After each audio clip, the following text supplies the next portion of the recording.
right. Can anyone hear me? Are we live? Can you hear me? I've never done a live stream before, so this is, I think we're good. All right, sick. How are we all doing? How are we all feeling? It is weird, guys. I've never done a live stream before.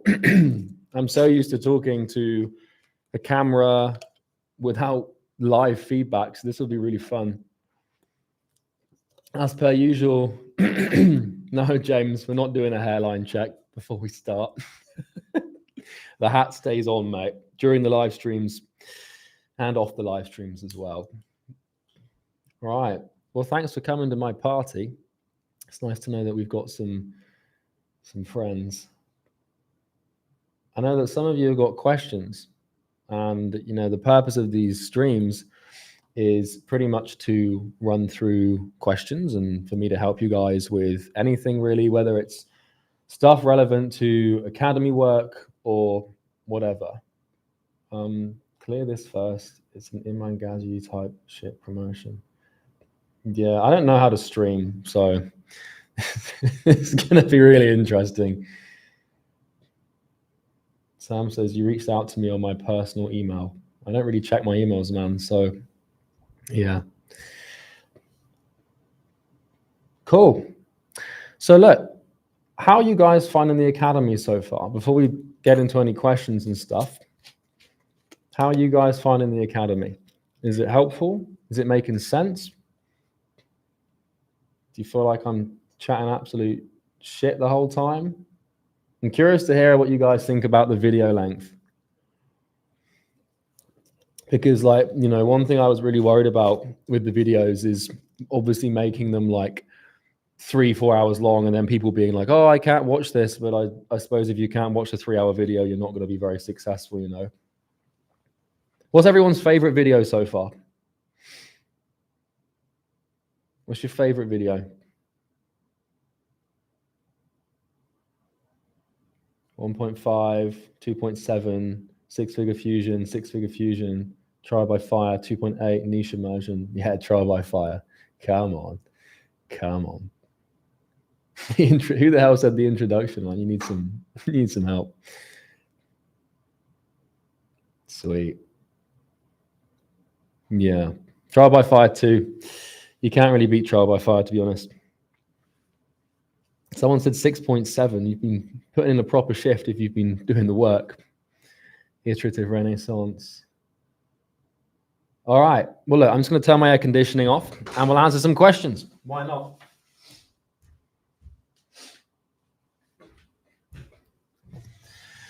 Well, we've got 400 people here, which is 400 more people than I was expecting, to be honest. I didn't know if anyone was actually going to show up to these or not.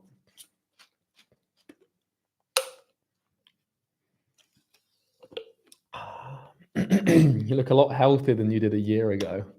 Thanks, man. Might be the lighting though, but a year ago I was building the academy, which wasn't particularly fun. So yeah, let's get some questions on the go. Now, obviously, there's like hundreds of you in here, so I'm not going to be able to answer all the questions, but I suppose the point of this is just to hang out more than anything. Okay, that's a lot of questions. Let's start with, let's have a look. Lots of questions. Why are you doing the YouTube live stream versus the native streaming on Skool? The main reason for streaming on YouTube as opposed to Skool is because these streams obviously go to my entire audience on YouTube, which will then funnel more people into Imperium Academy. And it's just an accessibility thing as well. Like a lot of a massive portion of my audience don't know that Imperium Academy exists yet. And so whilst most of you will be from there, some of you will be watching this like, oh, he's never been live before. And then you'll find out about Imperium Academy. So my question is, if you were me, would you pick the barber niche or the dental niche? Honestly, I don't think I'd pick either. The reason I wouldn't pick the barbering niche is because barbers sell their time by the hour. And unless you're working with proper barbering chains that have like proper businesses, like, you know, you're working with like a barber that employs like a bunch of contractors, niches that sell their time by the hour suck, because as soon as you deliver results for them, if you're doing marketing, it sucks, because if you do a good job, they eventually fire you because they become overbooked. With the dental niche would be better because they're actual businesses with more capacity for you to do a good job. However, getting hold of the decision maker is really difficult. And, you know, you kind of need to be good at running ads, building content. You can't really cold call dental offices because you just get through to the gatekeeper. But there are ways to do it, but it's definitely not the most straightforward way to do it. So yeah, and I'm also not picking your niche for you. I made 200K, but it killed my creative soul. Now I want to be a DJ. How do I know if this new goal is truly aligned with my deeper self and not just another wrong path that I'll regret later? Well, that's an interesting dilemma. Dude, my opinion of this is like, if you, by the way, can I just get an audio check as well, guys, real quick? You hear me okay? Like, mic sounds clear and everything? All right, cool. Yeah, so with regards to that question about how do you know if wanting to be a DJ is in your deeper self, in my experience, like psychologically speaking, it's really difficult to behave and to do things. If you have autonomy and you have freedom, your behavior will almost always give assent to your deepest psychological needs, because you have the sovereignty to actually act out what you want. And so for me, whenever I'm making like a decision on something I want to do, you've got to realize a lot of the time that a lot of your decisions aren't actually within your control. And, you know, your unconscious will make the decision for you. And so if you want to do the DJing thing, if you end up doing it, then it's always what you wanted to do, if that makes sense. But a lot of people, they have regrets in life because they don't necessarily have the financial autonomy to be able to make decisions on their own. And so the reason most people regret their careers is because their careers were chosen for them by fate or by, you know, some careers advisor, or they just got lucky with the job, right? But when you're sat on some cash and you've got the option, then it's kind of impossible to not do what you want to do by just default doing it, if that makes sense. If all niches, this is from Michael, question 1, if all niches require learning, why not pick one with proven success, resources, and active communities to make learning easier, even if it might seem like copycatting? Well, that is exactly what you should do. That's exactly what I did. And that's definitely the fastest way to achieve success within a niche, is just pick one that is absolutely proven to work. One of my friends and clients tried to do marketing for the interior design niche. And he kind of got stuck because it was a good niche because he was able to get clients because no one had advertised to them before. But he didn't have anything to base his service delivery off. So there were no proven offers, no proven funnels, no proven copies, nothing that we already knew that worked. And so like he had to guess, and he spent like a year trying to get results for them, but he just couldn't figure it out. And so he went into another niche that was more proven. So you've kind of got the advantage of weird niches that no one's in. You'll be able to get clients way easier. But it's the service delivery that's really tricky, unless you have some edge there, if that makes sense. I'm just turning the AC back on because it's actually getting a bit hot in here. So yeah, I would pick a niche that's proven. Let's see, what else have we got here? Loads of questions flying in. You guys are like going mad. In the current world of artificial intelligence becoming so accessible and affordable across the world, where do consulting companies and consultants stand a chance to make money? I'm not worried about that at all, man. I'm really not worried about that. Like, people watch like too much news and they spend too much time on social media, and they like, this happened as well with the internet. So when the internet was sort of born, you know, in the early 2000s, you got to think of AI like the internet. You got to think of AI like electricity, right? It's infrastructure. And the infrastructure, the media's reaction to industry changing or world changing infrastructure tends to be quite doom and gloom at the beginning. Like, oh, it's going to stop this and it's going to replace this and it's going to do that. And everyone thought, like, with the internet coming over in the early 2000s, that that like they were like, oh, but what about shops? You know, what about in-person shops? Like when Amazon and eBay came up on the rise, and now we have a brand new industry called e-commerce. And so like, I don't think that AI is going to harm coaches or consultants or people that sell information. I just think it's going to change the way in which that information is delivered. And at the end of the day, it's like it's not about, again, AI and ChatGPT and these language models, you know, these generative predictive text models. They're not about the information. They're about the prompts that basically incite the information. And also they're about the data as well. I'm not worried about that at all, man. Like, you know, I'm probably like in the top 3 to 5 consulting info business people in this space. And I know all of those guys, and none of us are worried about AI. All of us are just using it, but we're not like freaking out about like anything. So Ali says, I'm thinking of using my education leverage of finance by making my niche and service in the finance industry. But I feel like this model hasn't been proven in the finance industry. That's not a question, that's a statement. So I can't really answer that, Ali. I'm going to need you to put a question mark on the end of that, man. Also, guys, I can see some of you like copy and pasting the same question. Like, please don't do that, or the mods are just going to kick you out. There's no need to do that. But yeah, Ali, like, I mean, try it. But if it's not proven, I would proceed with caution. The main thing, man, is it's like, you say it's not proven, but the only thing is, do you think you can get people results? Because like, generally speaking, time chat delay. I need to put like some delay on here. I'll do that in a second. Generally speaking, like if you think you can get people results and you can actually deliver, getting clients is easy because you can make solid offers. So it's a question of whether you can actually deliver or not. So let me see if I can just change these settings a little bit. I've never done this before, so I actually have no idea how to like slow down the chat or anything like that. Let's have a little look here, shall we? Can I change that? Boomerang moment. Yeah, absolutely is. I literally have no idea how to slow down the chat, unfortunately. I probably should have done some research on this before we actually went live, hey?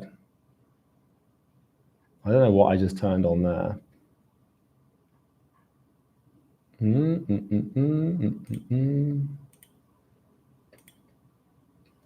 I don't know. I think we might have to make do with the quicker chat for now, and then we can always make the adjustments for the next stream. I'm still learning, guys. I'm sure you can all forgive me here. Okay. Charlie, I can't post the content I want because I chase viral. People don't watch the in-depth education. It sucks to make stupid videos. Well, that's not really a question again, but B, that's just not true. Like, why are you chasing virality? I can't post the content I want because I chase viral. Well, the simple answer to that is just don't chase viral. There's no real magical answer behind that. You say that people don't want in-depth education, but that's just not true, because if that was true and if that belief statement actually represented the objective nature of the world, then podcasts wouldn't exist. Like my content wouldn't exist. Like, you know, that's also probably a projection. Like if you think that people won't watch long form educational content, it might be because you're not willing to watch it or because the people you've surrounded yourself aren't willing. So yeah.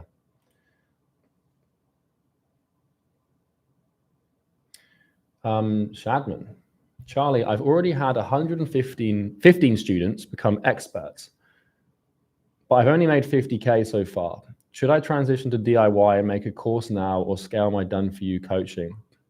Well, if you've had 15 people successfully get results, then you should absolutely transition to info. And I would use my product, Acquisition Nirvana, to do that. But obviously, I'm fucking biased as anyone.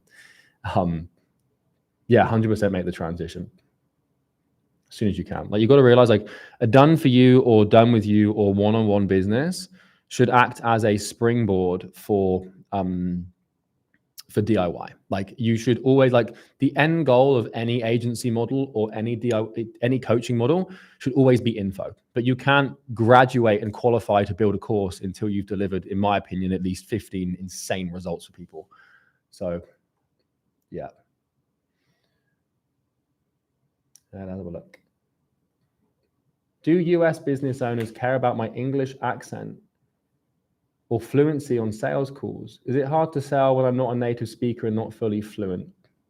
No. I mean, like the fluency thing matters more than the accent thing, because, you know, at the end of the day, your communication skills, like they need to be able to understand you. And also on sales calls, you need to be able to sit in a serious state of conviction. And so, like, you know, if you're struggling to deliver your speech, like you don't know the words, then you need to really work on that. If you're not fluent, then that will harm your conversions. The accent's not so much of a problem in my experience. They just need to be able to understand you. But the fluency thing, that's really, really important. So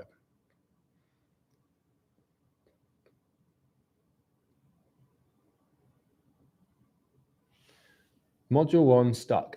This is from Abdul. How do I turn UX/UI into high ticket DF done for you? Niche selection feels random. Any frameworks that would actually work? I'm not sure I understand that question. So I'm assuming you're a UI designer or you're a user experience designer. But I don't understand that question, I'm afraid. Niche selection feels random. Well, you're going to be working with software businesses. So maybe you need to pick, do you work with apps or do you work with business-to-business softwares? Do you work with education softwares? Do you work with social media softwares? Yeah, I would go down that route.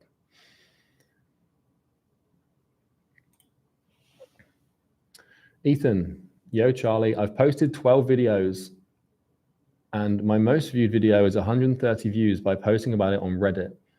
Have you got any tips? Yeah, dude, this is like, I say this to everyone in my mastermind as well, because everyone does YouTube these days. And like the sad truth, and this isn't a nice thing to deliver, but the sad truth is that like if your videos aren't getting views, then your videos just aren't very good. And like that's just the truth of it. And like YouTube isn't what it used to be. It's getting harder to get views and stuff. But like you can have a great thumbnail and a great title, but if your content just sucks, i.e. other people post the same content, i.e. you're just copying from everyone, you haven't got any authority and you're not bringing anything new, then you're probably not going to get views. Because the question you have to ask yourself is like, it's like having a product. Like what makes you different? Like what makes your content better than mine or Alex Hormozzi's or Iman Gadzhi's or anybody else that gets, you know, I don't get more views than those guys, but anyone that gets views, like if you're looking at your content and you're looking at content that gets views, like why would someone watch your video instead of theirs? You have to ask yourself that question. Like what's your angle? You know, a lot of people don't think about that and they focus.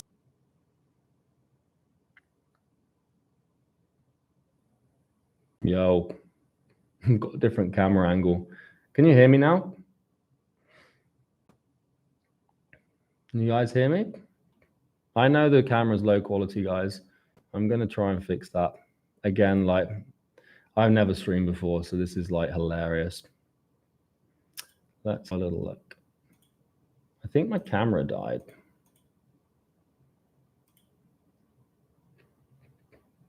Bro is becoming a streamer. Guys, I just sit in my fucking office and build courses. I'm not used to this live streaming shit. How do you guys feel about this camera quality?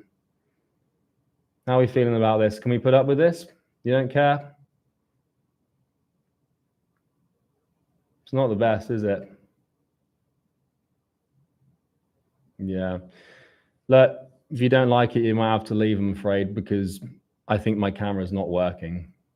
Would you believe it? Like my camera has literally worked every time I've needed it to work for the last few years. And the second time it breaks. So for those of you that are used to the 4K DSLR IMAX shit, you're going to have to just make do with the shitty camera for a bit, for which I apologize. Okay, right. I'm going to figure out as well how to slow down this chat for the next stream as well, because we got a lot of questions in here. You guys are hungry. Question from Vincent. Should I help people get rid of their acne because they are mostly young and don't have much money, but their parents see their children have a painful problem and then they buy the course? Yeah, so this is a good question, Vincent. First of all, you can't really, like, that's not really a niche. Like, children with acne or teenagers with acne isn't necessarily a niche. And you're not going to be able to call people out specifically. So you want to get a little bit more specific with the kind of kids that you're helping.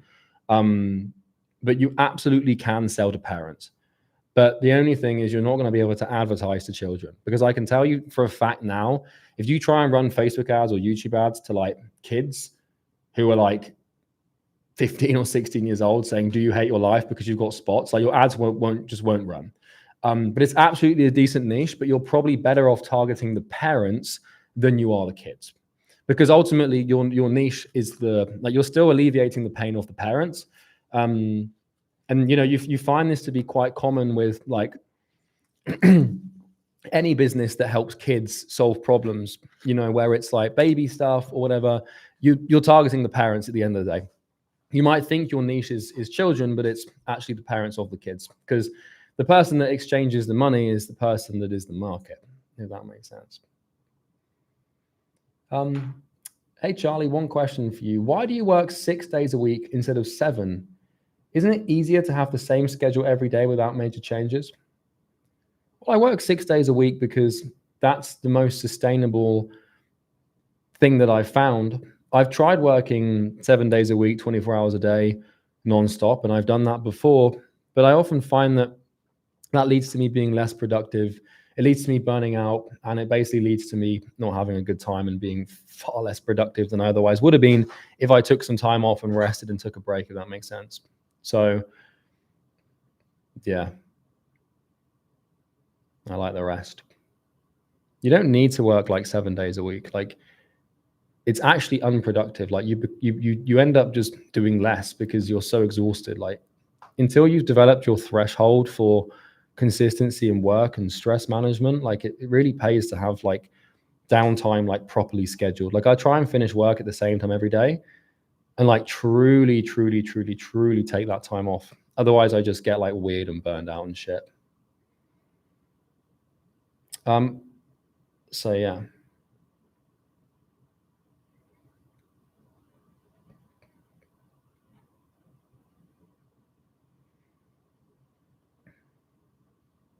Heinz Schmidt. It's an interesting name. Hey man, do I really have to stop reading self-improvement books? Even the ones you recommended whilst doing the program?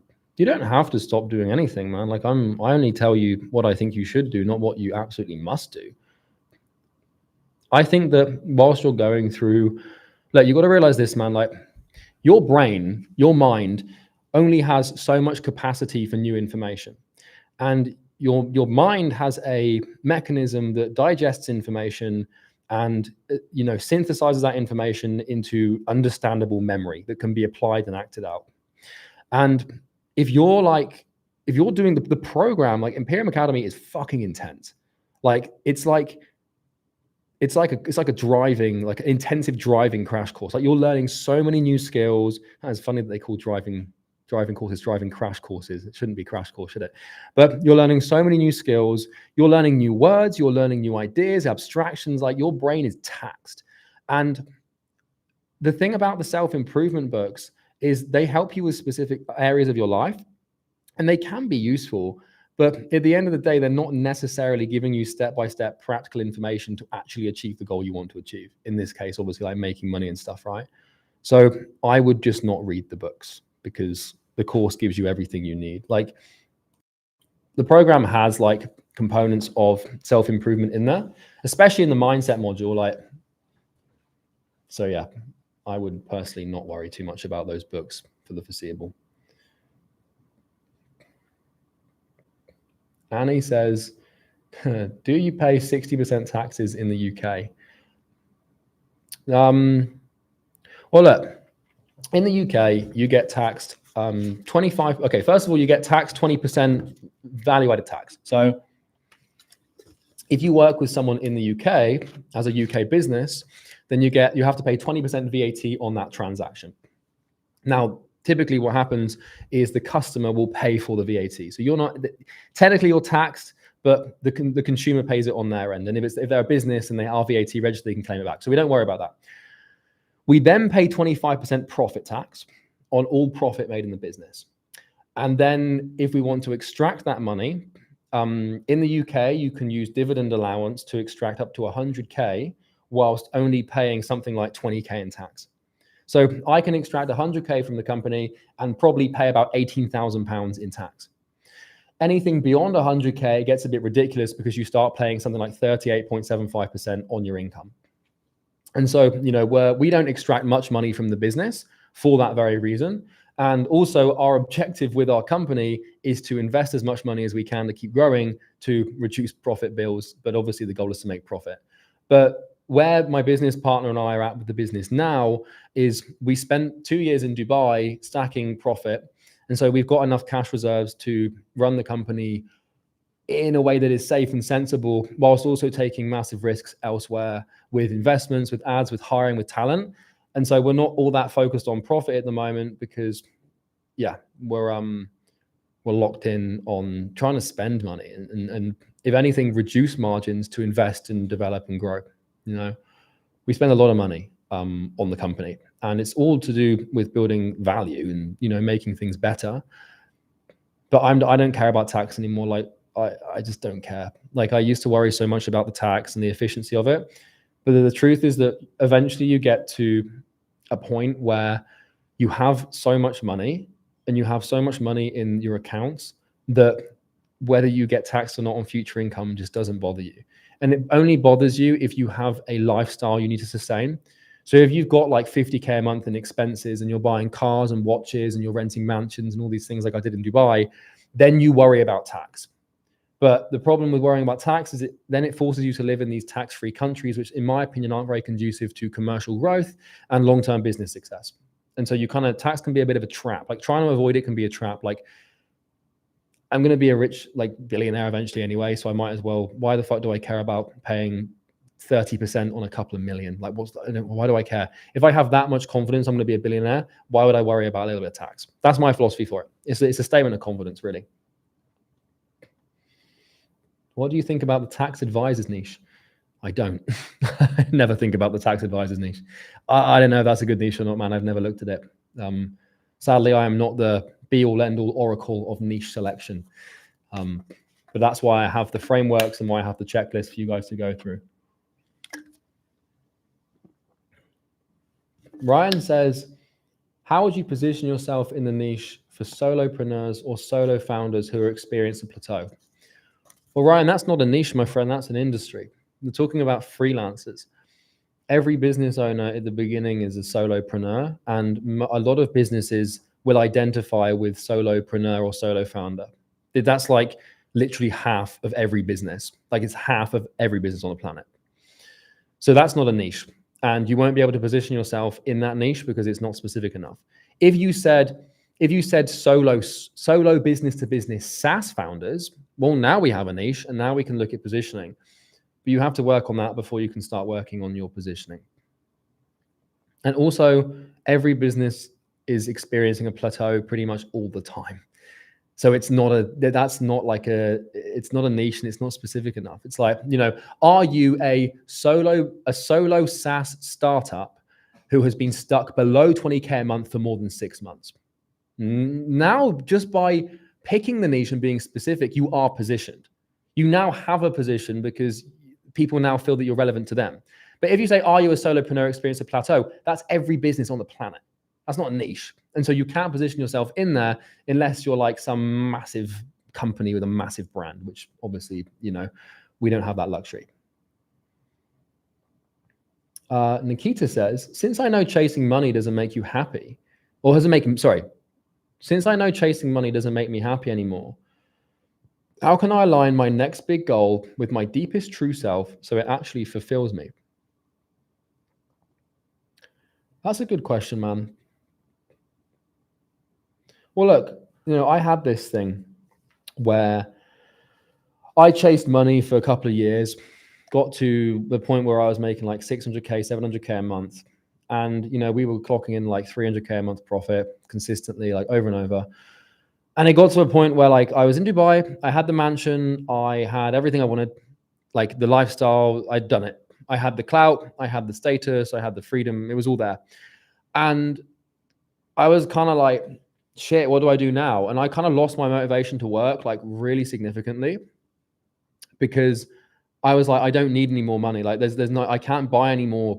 I could have bought more stuff, but I didn't want to. And I was like, there's no point in like getting a bigger mansion or getting a faster supercar or getting a nicer watch, because you hit a point of diminishing returns on your status and like how much serotonin and dopamine is released from materialistic purchases past a certain point. Like the difference in how you feel driving around in a 200 grand Lamborghini and the difference in how you feel driving around in a 300 grand Lamborghini is insignificant. Like you might get 10% more satisfaction for 33% more of the cost. And so as a business person, you naturally find these like asymmetries where you're just like, it doesn't make any sense. And so like, I really just had to ask myself, like, what do I actually want? And like, what am I working for? And I can't give you like a framework or an answer, dude. I had to just meditate on that for like really 6 months. And the clue, the clue is to think about a problem in the world that really pisses you off. Like an injustice, if you'd like something you see in the world, specifically in your circle of competence, like in your area that you understand, because climate change might piss you off, or I don't know, a war, or like you might want to have world peace or solve hunger, but you don't know how to do those things, right? And they're not in your circle of competence. And so like, what you do is you look at what you know, and then you look at what pisses you off about what you know.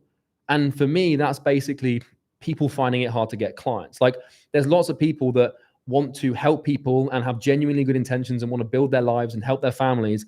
But the one thing that stops them from achieving that goal and truly helping people and making the world a better place is getting clients. And so my vision, and this is what you do, is you find a big problem, which for me is client acquisition for all sorts of businesses. And your vision and your mission in life then just becomes about solving that problem on a massive scale.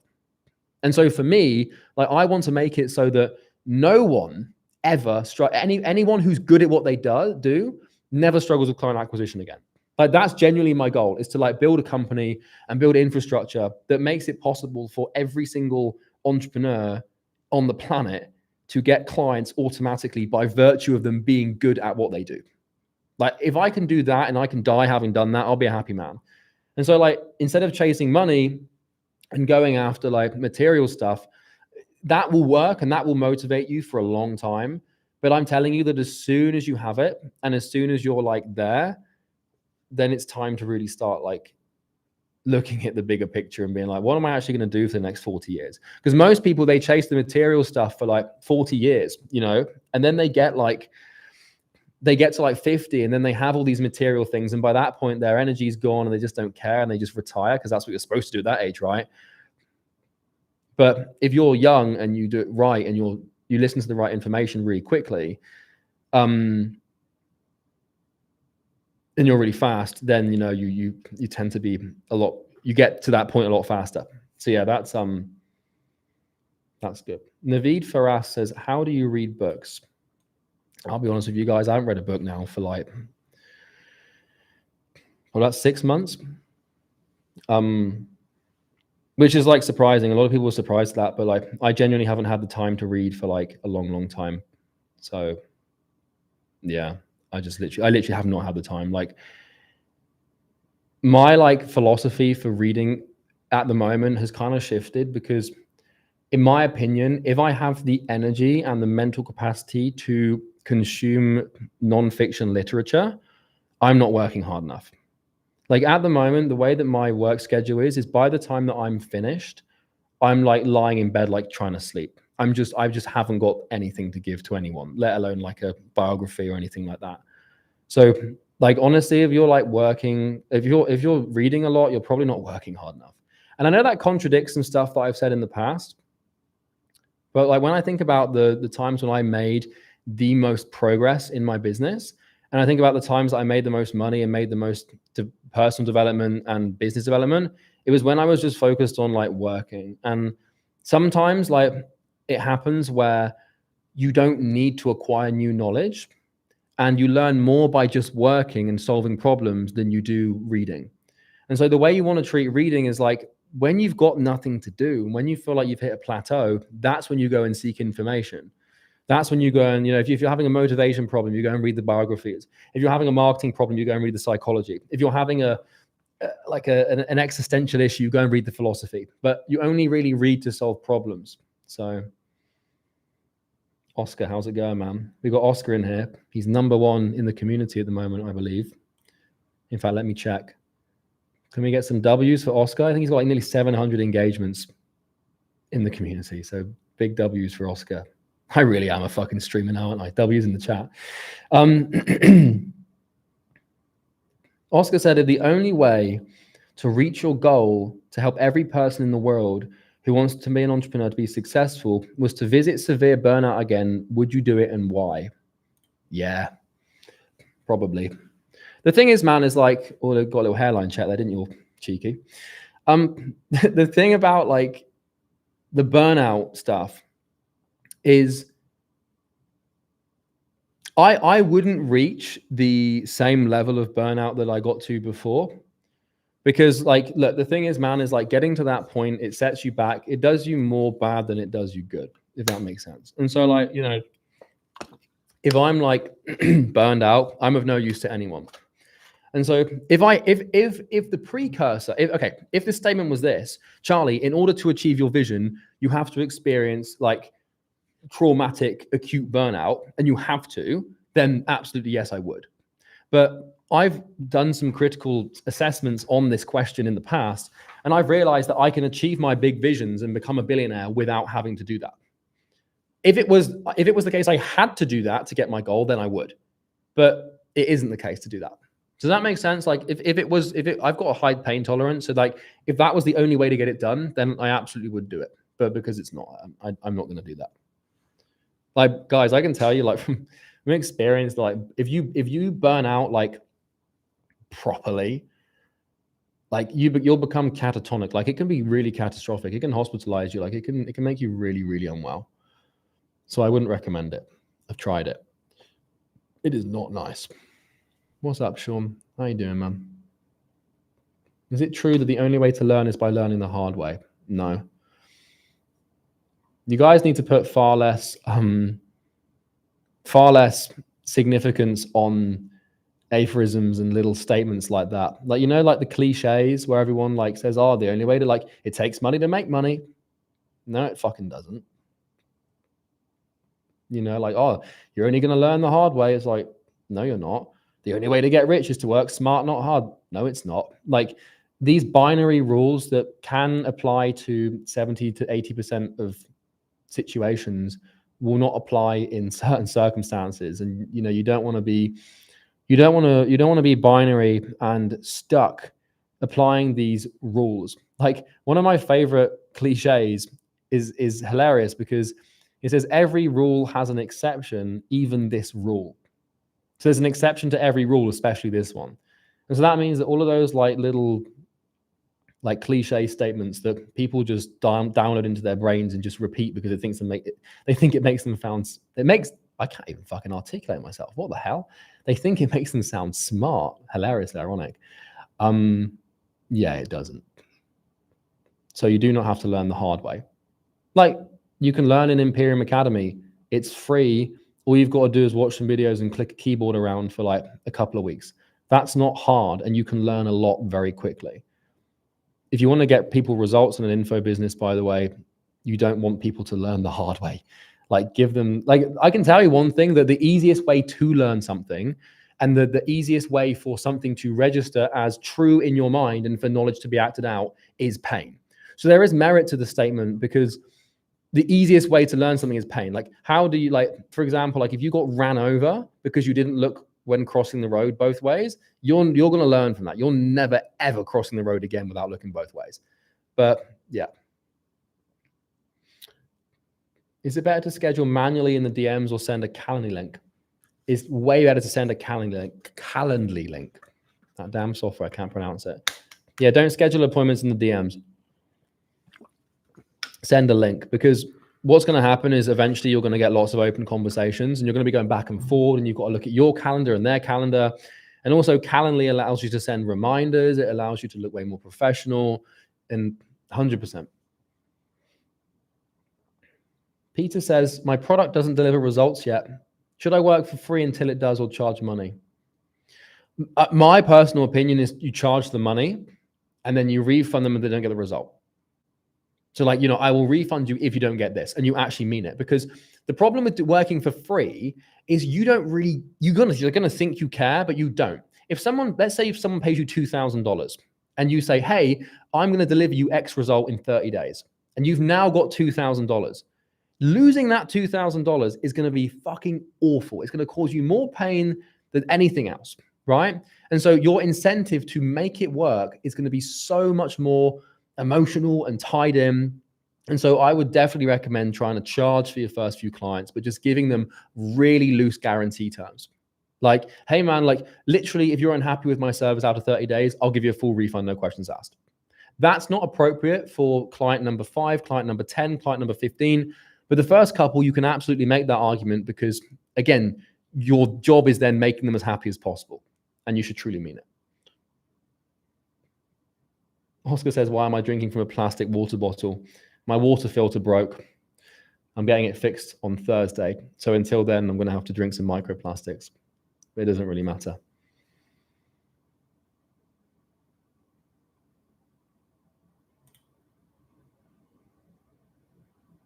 Colin says, what are your thoughts on the YouTube videos that say you can get rich easily by using AI and people will just pay you thousands for creating marketing through AI? I mean, look, there's an element of truth to that, but you've got to realize all those people are just trying to sell you their courses. So I think you're along the right lines there, Colin. They're definitely not lying, because you can definitely start an AI agency and have businesses pay you thousands of dollars to do AI for them. So there's merit to the argument, but I would definitely think twice about the level of ease as to which that result is promised, if that makes sense. Sam Evans, the GOAT. Who? Just a little show of hands here in the chat. Like, who knows who Sam Evans is? Like, are you guys familiar with him?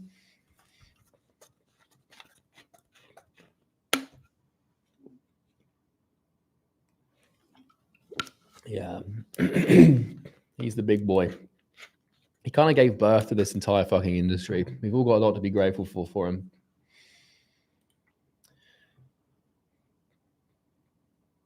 Mindset question. Is David Goggins level discipline mainly down to just drive vacuums, sacrifice, rest, and embodying trial by fire? How can David Goggins level 4 for most of their level 7? I'm only 60% of the way there. Dude, that's a question I honestly do not have the answer for you, man. I don't know David Goggins.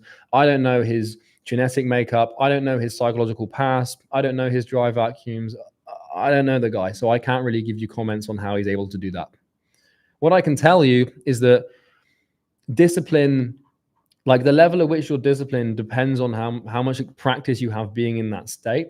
And just like any athlete, it's about conditioning. Because if you looked at like the best athletes in the world, if you try to train like they do, you would burn out in very, very quick fashion. But because they've got practice and they've been doing it for a long time, they can sustain what would be really hard for you, but it's very easy for them. And so it's just conditioning. And your mind and your body work the same. And so if any of you guys sat in my office chair and tried to do a week in my life in terms of the intensity of which I work, a lot of you could potentially struggle with that if you're not used to extremely long hours and the gear in which your brain has to be to sort of do that. Do you know Owen Cook? No, I do not. I do not know Owen Cook. What would you do if you suddenly needed to sleep for 16 hours a day? I don't know.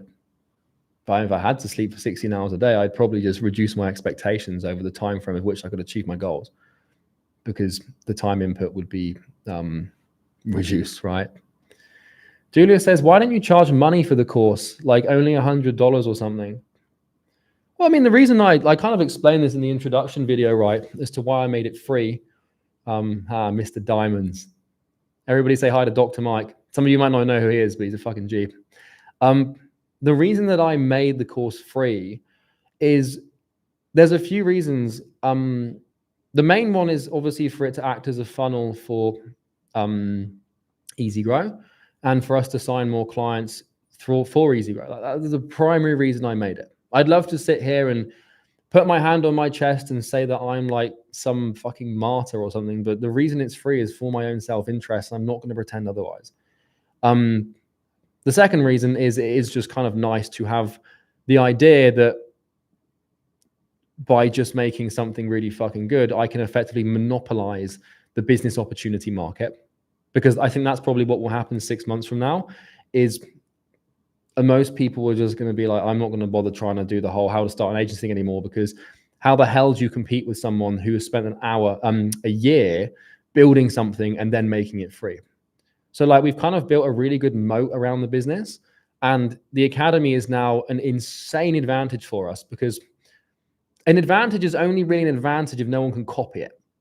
And don't get me wrong, I know loads of people are going to spring up with copycats of academy, but nothing will actually beat it. Now, the only way that someone's going to be able to beat it is by spending more time and more effort and putting themselves through more pain with more experience and all that good stuff. And the beautiful thing about information and being first making information is when you're the first person in an industry to lay down the first principles of that space, anyone copying you is immediately accused of being a copycat and a ripoff. And so because I'm the first person to construct these business models from a first principles perspective, I've laid out the models for truth in this industry, and they cannot be disputed, and no business in this industry can be built without applying those models. And so anyone that comes along and tries to copy me or tries to make a course in the same fashion is going to be accused of being a copycat or is going to be ripping off the truth, because I now own the truth. And that is an insane advantage to have in the business. When you are the source of truth and you are in the top of the industry, you are the source of the objective nature of the industry. And like, if you own the truth, like you own the industry, because now anyone that wants to compete with me is going to have to try and find a new version of the truth, which doesn't fucking exist. So, you know, not that I'm the source of all being, all seeing truth. That's definitely not true. And I can be wrong at times. And I've got a lot of stuff wrong in the past. But the reason it's free is because it just gives me this fucking insane advantage. And I'm also playing a long-term game. Like I'm thinking in decades. Like I could charge like $1,000 for the program. I could have easily charged $2,000 for it and just done a webinar. And it would have made me millions of dollars. But I'm thinking about billions of dollars. And the only way to make billions of dollars is to think about making billions of dollars. And so by making this free, like I want like 1 million people in the Imperium Academy. And, you know, by having 1 million people in Academy, like 1 million people in your industry owing you a favor, come on, there's $1 billion play there somewhere. The amount of leverage like that gives you is insane. So that's why it's free. But obviously the other benefit to it, and one side benefit that I thought about a lot, is the fact that it is just going to wipe out everyone. Like, and it won't do that for about a year because the market gravitates to value slowly. You know, what's popular tends to be significantly more successful in the short term, but value, it's a slow march, but it's a consistent march and it always wins. And so, you know, for now, I'm like, I'm not going to see an effect of it for a while. I'll get some appointments, I'll get some sales, or I'll get some clout and people will tell me I'm good and stuff. But in the long term, 10 years from now, 20 years from now, 30 years from now, the effect of this will be obscene. And you guys are kind of like patient zero because, you know, there's only 10,000 people in the thing right now, or 11,000 or something. And, you know, when, you know, we want to have like 1 million people in there. So if there's 1 million people, wouldn't it make the program worse? Not really. Because I was very careful with the academy to teach principles, not shiny objects. Because the cool thing about the program is I built it in accordance with a mental model called natural emergence. So emergence, EMERGENCE, emergence. And this is basically when you lay out the truth and you lay out principles and you let people make their own decisions based on the truth. And what that does is it creates thousands of variations. If I made the academy and said, right, everyone has to go into the med spa niche, In a week, the med spa niche would no longer be viable. If in the academy I said, hey, everyone has to send this cold email script, in a week, that cold email script wouldn't work. The only exception with this is the sales script, because there's only one real way to do the sales thing, right? And so by having, I can put as many people into Imperium Academy as I want, and the client experience won't get any worse and results won't get any worse, because it's all based on principles, not objects. Objects saturate real fucking quick. If I pick the niche for all you guys, that niche would be unviable within about 3 days. So, so yeah, it's, yeah. Kyle says, I badly needed this. I'm moving out of my childhood home and I have an immense feeling of being broke. I'm an agency owner. I'm making $1,005 a month and I feel it isn't sustainable. Do you have any tips? Just watch the course, Kyle. Every tip you could possibly need is in the course. And there's no magical string of words that I can put together live for you that will change that. Just watch the course and do the steps and work really fucking hard. Executive assistant to Charlie Morgan. Yeah, that's Hannah. She is real, by the way, guys. I see a lot of people receive messages from Hannah being like, you're a scammer. And she's actually not. She's genuinely my assistant. And she also works on my sales team. So Naveed says, when did you quit school? So I finished high school for you Americans, or college for, you know, you people in the UK. I went to university or college in America, and I dropped out when I was 19 years old. And I can tell you guys the story of why I decided to drop out. I basically was like, okay, I was at university studying a course called Entrepreneurship and Enterprise. And so my intention was to be an entrepreneur. And so I was like, oh, I'll go and do a university degree on that, thinking I was like being smart. So I went to this course. And at the time of going to the university course, I was obviously reading a lot of books. And I was reading a book called What You See Is What You Get by Alan Sugar, or Lord Alan Sugar, as he's known in the UK. And in that book, I was reading it. He's a billionaire. And I was reading this book whilst doing my university studies. And he was like, in the book, he said, the most important skill you can learn to build a business is sales. I was like, that seems pretty critical to me. I'm not going to argue with a billionaire on how to start a business. So the next day, the very next day, I went down to the faculty of business where my tutor was, because, you know, every student's allocated, like a group of students have a tutor, and his name was Raphael. And I went to Raphael and I said, hey, have you got a minute? I knocked on his office. He said, yeah, no, what's up, Charlie? No worries. And I said, like, hey, Raphael, like, look, I really want to learn how to sell. At what point in the course do we learn sales? And he kind of looked up from his paperwork and sort of like, you know, glanced at me and sort of looked back down and looked a bit confused. He said, well, Charlie, we don't teach sales in the course. It's not in the curriculum. And I was like, oh, I was like shocked, like, okay, why not? And he literally said, well, because all of the lecturers haven't really had their own businesses before, so they don't actually know how to sell. So we just teach the theory. And I was like, oh, okay, no worries. I dropped out the following afternoon. And I went home, like back to my student flat, which was literally a 2-minute walk up the road from the business faculty. And you know, I dropped out the next day. I didn't have a plan for what I was going to do. My first businesses had failed. I had no idea. But I was like, I know that this isn't the way. And sometimes in life, it's not about knowing what you should do, but it's about knowing what you shouldn't and just avoiding it. Because if you're on one path and you know it's the wrong path, if you don't get off that path, then the other path isn't presented to you. Does that make sense? So I was on this trajectory of university and I knew it was wrong. I didn't know what the right answer was. I didn't know what the best business model was. I didn't know what to do or how to start. But I knew that for as long as I was on the trajectory that was wrong, I would never be able to see the trajectory of what was right, because I'd be cornered into this trajectory. So I literally went in and I took him a piece of paper and said, I'm dropping out. And he tried to like change my mind and stuff. You know, he was really trying to like convince me to stay and like, hey, but we'll get to that. And, you know, blah, blah, blah, blah, blah, blah, blah. I dropped out. I didn't consult my parents. I didn't consult my friends. I consulted a billionaire, which was, for me at the time and still now, considerably more reliable than anyone else. Because I knew if I asked anybody else, they would have been like, oh, stay. And word of advice for you guys, never take advice from someone who hasn't done what you're trying to do. So Yeah.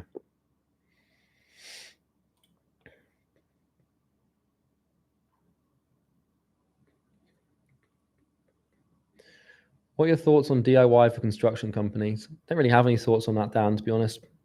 It'll work if you stick to it. Again, I've got no context. I don't know what you're doing, what they're doing. Yeah, do I answer niche specific questions or just mindset ones? I'll answer any question, man, but niche specific questions I just cannot answer. Like, you know, like I like it when like the question before, like Dan asking about like the DIY for the construction, like I've never been in that niche before. So I honestly am not qualified to give you an answer. Like if I gave you one, it would just be like a load of shit. So, hey, Charlie, I just wanted to say thank you so much. I genuinely love you. And this is the best thing that's ever happened to me. Well, I appreciate that, man, but you should thank me after you've got some results. I've made you a promise and I've told you what you're going to get. Let's get you to it. And then you can tell me you love me. How about that? Okay. But I appreciate that, man. And that means a lot to me. Thank you.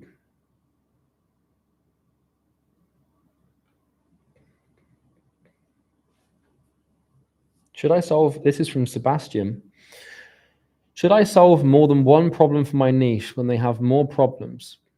Or should I just focus on the most painful one? The answer is to focus on the most painful one, Sebastian. By far. Definitely just focus on the most painful problem and just try and solve that first. Do you care about philosophy and fiction? I care about Stoicism. I don't really have the capacity or time to care about anything else except from the success of my company and my personal relationships and my health. Now, those are the things that I only really care about or think about is my health, my close friends and relationships and family and my girlfriend, and then obviously my business. Those are the three things that I care about. I don't have time to care about fiction or philosophy. I wish I did, but I'm not smart enough. I don't have the time.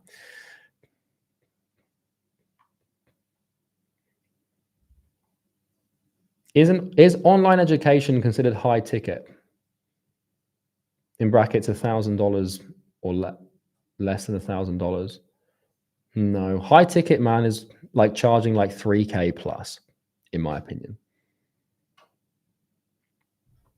Robert says, do you eventually plan to upgrade into a higher opportunity vehicle like a hedge fund? Yeah, 100%, man. 100%. Like, you know, I won't be selling courses for the rest of my life, put it that way. One thing that's really cool that you guys should realize is that look, all of you are starting done for you or done with you businesses, right? Coaching businesses, agency businesses, all of those, what your objective should be is to springboard to info so you can sell high ticket courses because it's the highest form of leverage, or maybe like subscription communities. But the cool thing about building high ticket course businesses is you learn an insane amount of skills and you learn an insane amount of ideas and how to do things, but there's no risk. It's like, you know, when like you're a kid and you go in one of those like soft play areas. Obviously I don't do that anymore because I'm 27 and that'd be really fucking weird. But you know, when you're like a kid, when you're like 5, 6, 10 years old and you're in these soft play areas and you can run around and you can sprint around and jump over things and fly around the place. You never hurt yourself because it's soft play. You know, whether there's foam on the walls or ball pits, you just can't damage yourself. That is what an info business is you get to learn how to do things, take these risks, learn these skills without any risk. There's no equity behind the business. There's no massive rush. That you're not going to die if you fail. It's not like a software or like a hedge fund where, you know, you're in deep trouble if you fuck up. Like if I fuck up on advertising, I just lose a little bit of money. And that's not the end of the world for me, right? And so these info businesses are great sandboxes to acquire the skills to go on to higher leverage things. And this is why, by the way, a lot of info people have gone on to build insanely successful businesses. Alex Hormozy started with info, right? And now he has Action.com. Sam Oven started with info. Now he has Skool. Alex Becker started with info. Now he has Hyros. And we see this happen time and time again because in order to win in info, you have to be insanely good at marketing. And what most businesses struggle with, high leverage or not, is marketing. And so the only way to win in info, like to be at the top and to make the 8 figures, the multi-8 figures, is to be a fucking insane marketer. And the reason behind that is because you're selling information, you're selling thin air. basically. Like you're selling words, you're selling videos, you're selling information. Like, well, you're not really selling anything. Now you are, because the information is specialized, it's organized, and it's put into a linear chain that can be applied to solve a problem and add loads of leverage. So you are selling something real, but at the same time, you have to create these expectations, these funnels, these offers, the sales process. Like it's insane. So when you learn that skill at the highest level and you transition into a more higher leverage business model, you take all that insane marketing experience and you can put it in something. And I see Cheech saying you're selling a scam.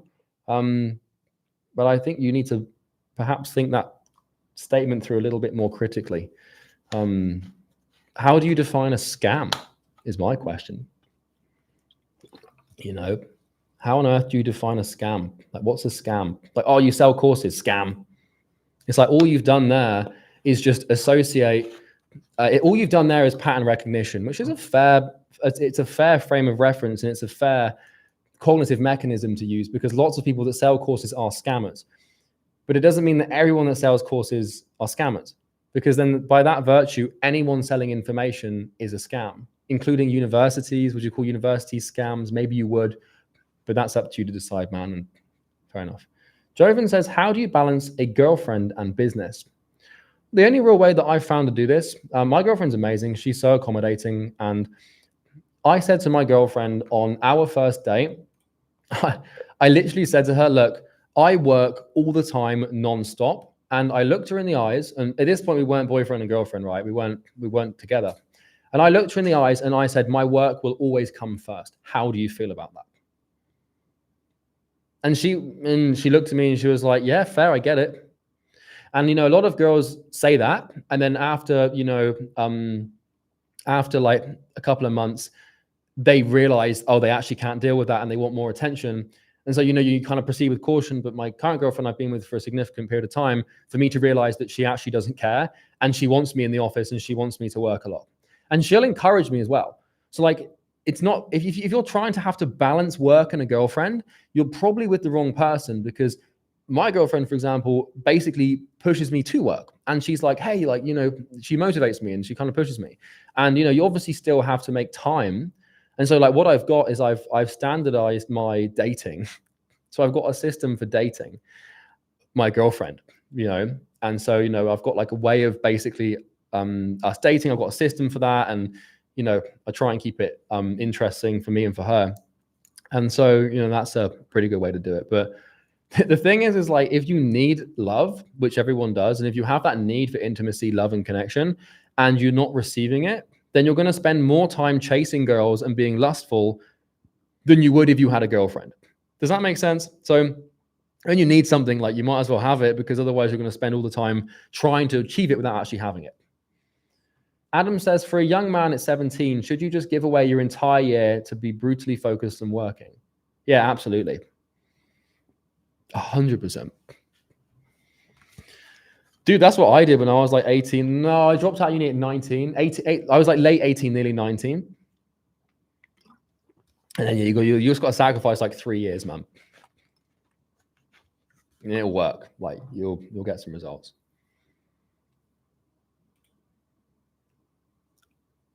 Arvaj says, don't you think nowadays everyone talks about how to make money and become a millionaire?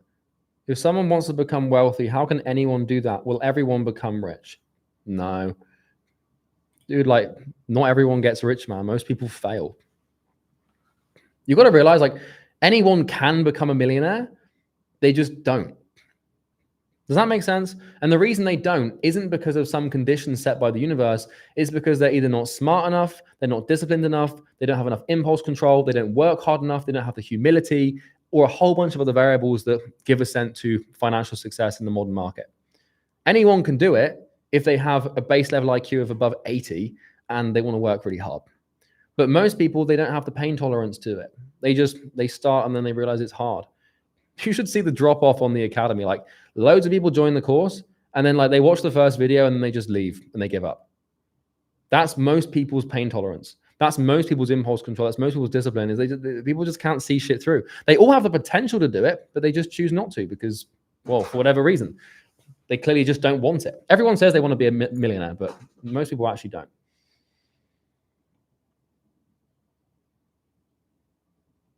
Oscar says, do you mind sharing an overview of the system for dating your girlfriend? I'm 17. I've been with my girlfriend since we were 14, and she supports me in every way possible, but still curious what the system is. So basically, I have this like standardized thing with my relationship where we will go on a date on the same day at the same time every week, and it's blocked out in my calendar, and it happens no matter what.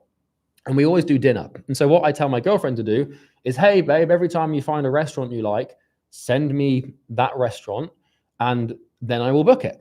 And so I've got this backlog I've got a spreadsheet of every restaurant she's ever sent me. And I basically have restaurant reservations booked out in advance. And so it's just that's what we do. And then in my spare time, like if I'm winding down in the evening, like I'll hang out with her. And, you know, like on the weekends, we'll just do stuff together and like naturally let it emerge. But with that exception, there's nothing else to it. It's pretty simple. And she's happy with that, you know, and she's great. So.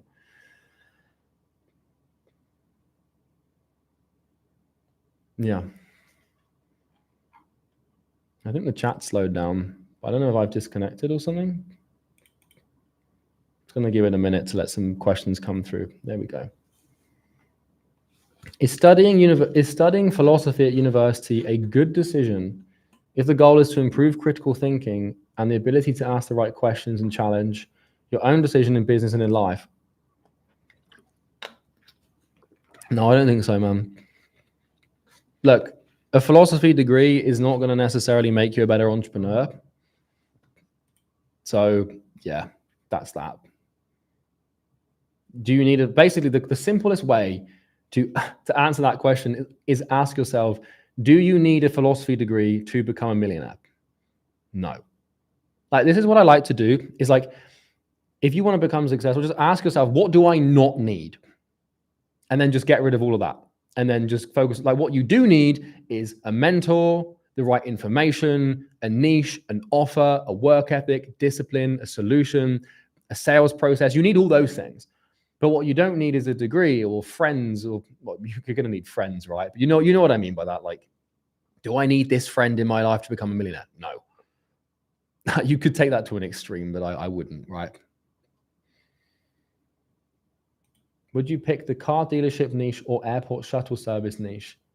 I'm not going to answer that question, man, because you need to pick your niche. And I honestly don't know about either of those niches. So I can't make that decision for you. You can't outsource your critical thinking to me, I'm afraid, my friend. You have to use the checklist to make a decision for yourself. What matters is like, you basically just need to pick one, and you pick the one that ticks the most boxes in the exercise. That's it. Just use the framework. I've already made that decision for you just using the framework. Sebastian says, Charlie, you fucking legend. How do you overcome social anxiety? I actually used to have like quite a bit of social anxiety when I was younger. How do you overcome social anxiety?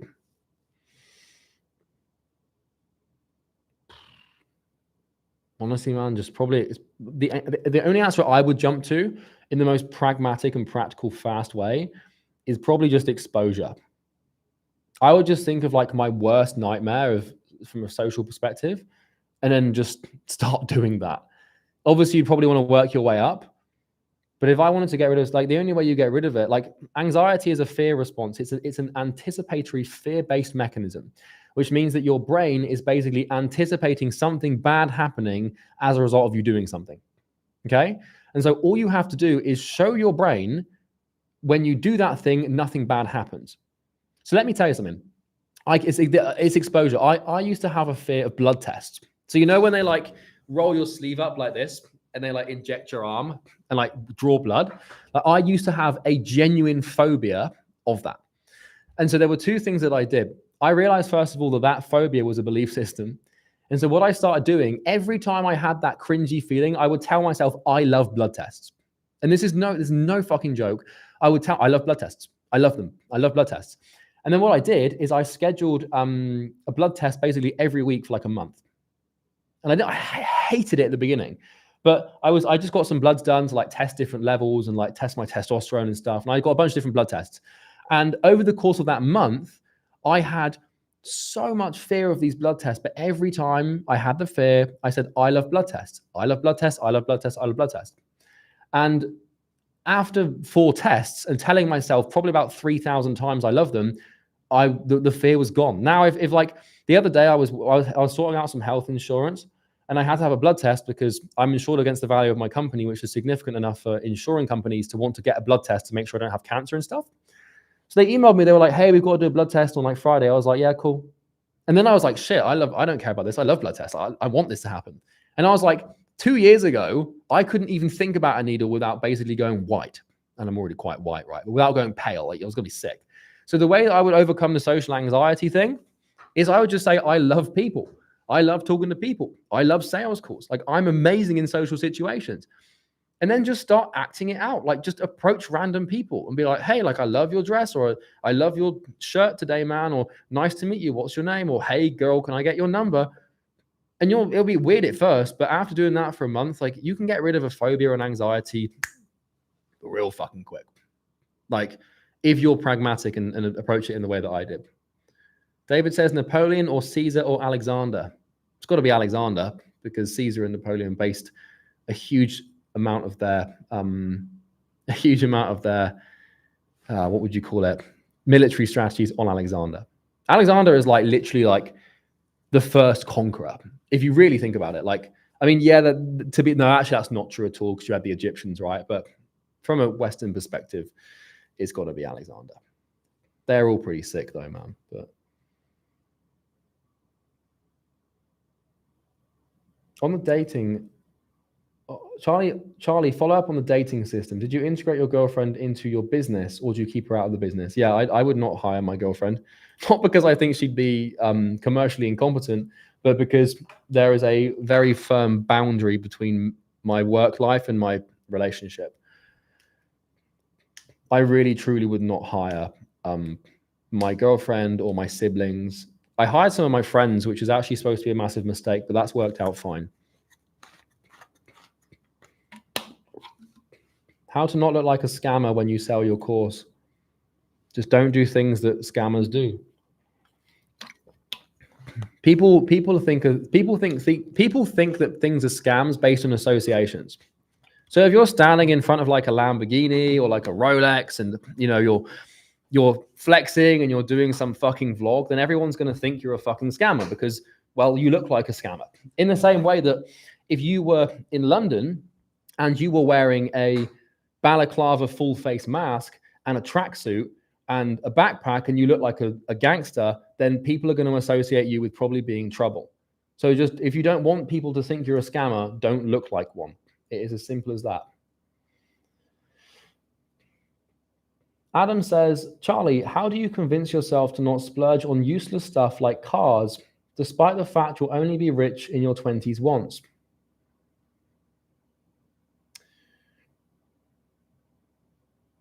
It's a good question.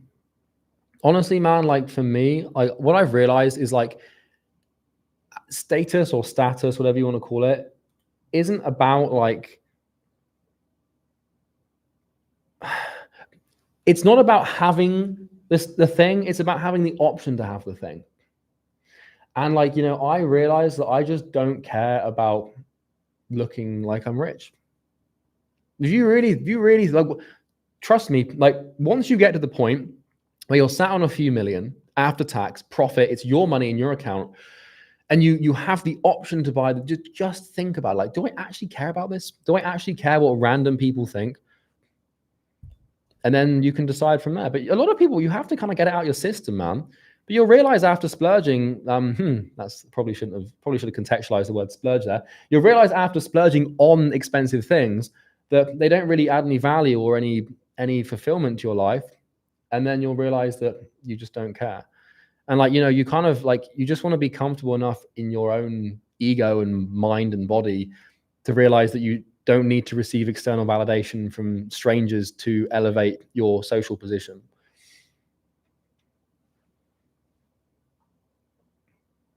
Should I start my venture alone or with friends?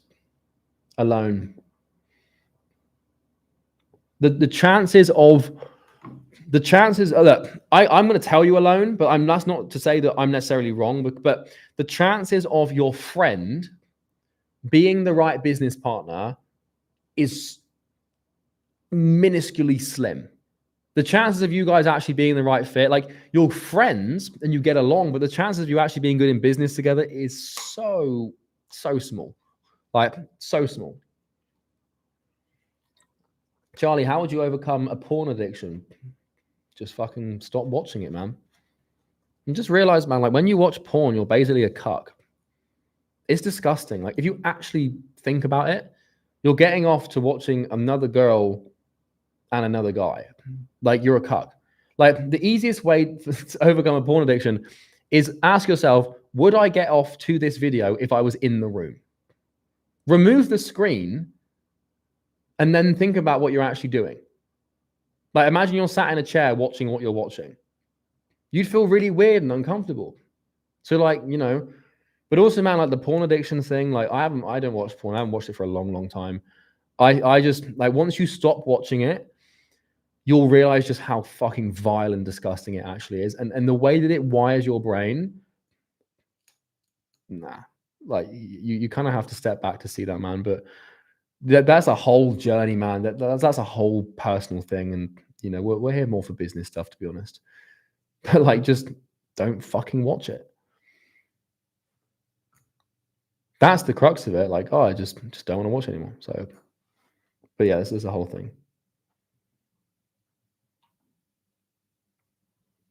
Taudor says, if you're in a country with 45% tax and you're making over 85K a year and you start paying taxes when you're making as little as 5K a year, would you move out? Depends on what you want, man. If you want to pay no taxes and stack some money personally, then sure. But honestly, man, like making 85K a year, that's not a lot of money. And it's not, I mean, it might seem like a lot, but that's not enough money to warrant an entire upheaval in your personal life. Dude, I didn't move for tax until I was making 800 grand a month, to put it into perspective. Like I didn't, like I was making like, tax was costing me £1 million a year before I moved. $1.2 million every year in tax until I moved. 85K, you'd be paying what, like 40K in tax? Nothing. Might feel like a lot, but I wouldn't worry about that for now. Personally. That's my opinion though. Depends what you want, man. What are the best countries to start and register a business in? Probably the UK, probably America.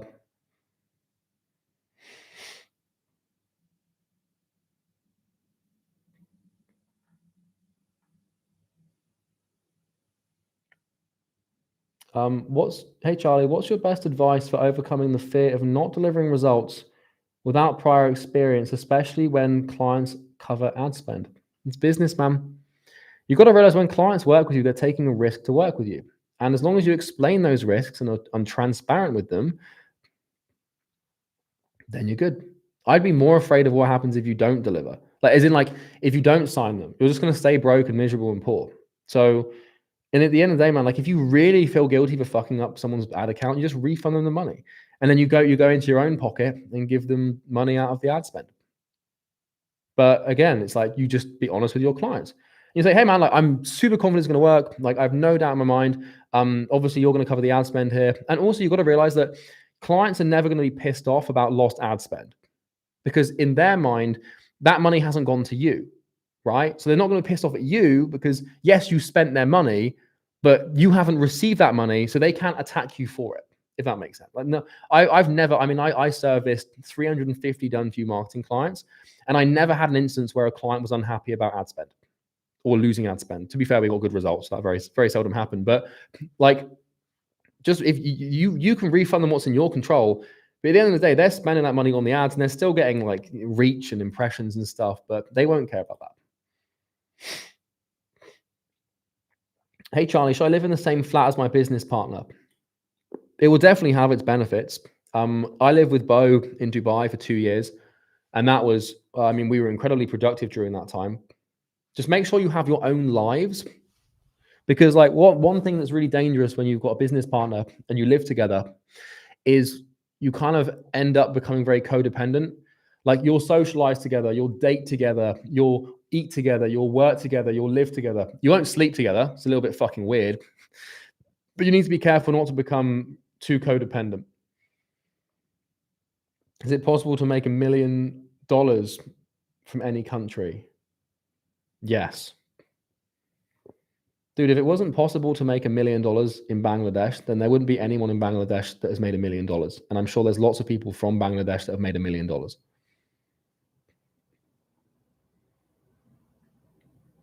Hey, Kyle, my family doubts me and everybody doubts me. I finished college for them, but I need to move out to pursue my dreams. Any tips? Just ignore them. You got to realize, man, like, look, the doubt of people close to you is an emotional exchange. Look, okay, here's the thing. Think about this. Here's you and here's them. You're over here and they're over here. You have confidence and they have doubt. Who will win? The person with doubt or confidence? Well, that depends on the level of intensity of both emotions. So it's a simple scenario. The only tip I have you is have more confidence internally than you have doubt externally. So you're going to have, everyone's going to tell you that you can't make it and stuff like that. All you've got to do is overcome that with confidence. Just don't fucking listen, man. What the hell do they know? I've got confidence in you. Like, if you go through the program, I'm someone that's actually done what you want to do, and I have every confidence you can do it. All those people in your life, they don't know what you're trying to do. They've never tried to do it themselves. Do not let people's paradigms influence your actions and decisions if their paradigms have not given assent to the outcome that you're trying to achieve. That is a very silly and very dangerous thing to do, because they're not right. They're not objectively accurate. They're just projecting their emotional bullshit onto you. So just have and just work really hard and just show them. I use it as motivation, to be honest. I'd be like, I'll show you.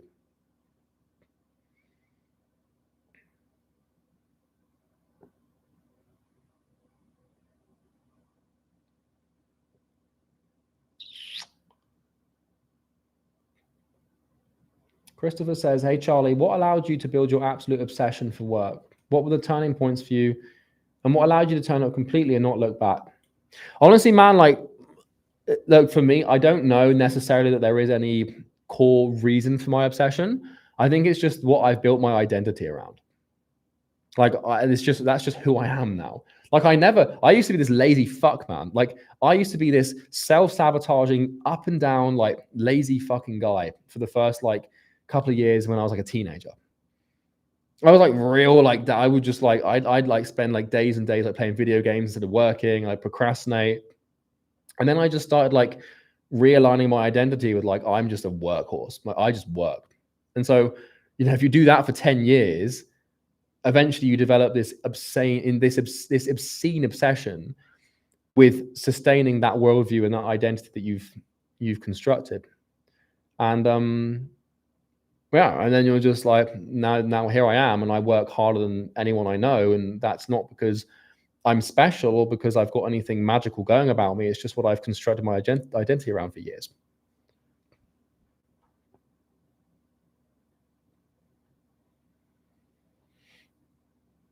Charlie, how long does it take to see results from outreach following DM sorcery with consistency? Like a week or two?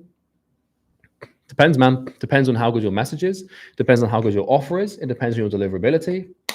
But generally, you should get results within a couple of weeks.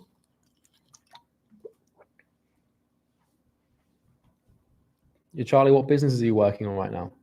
I'm working on Imperium and then another one. But I'm not going to talk about the other one because it's a secret.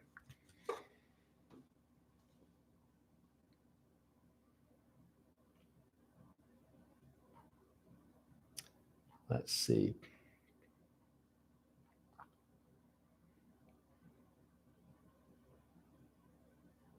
Charlie, what is the nature of decision?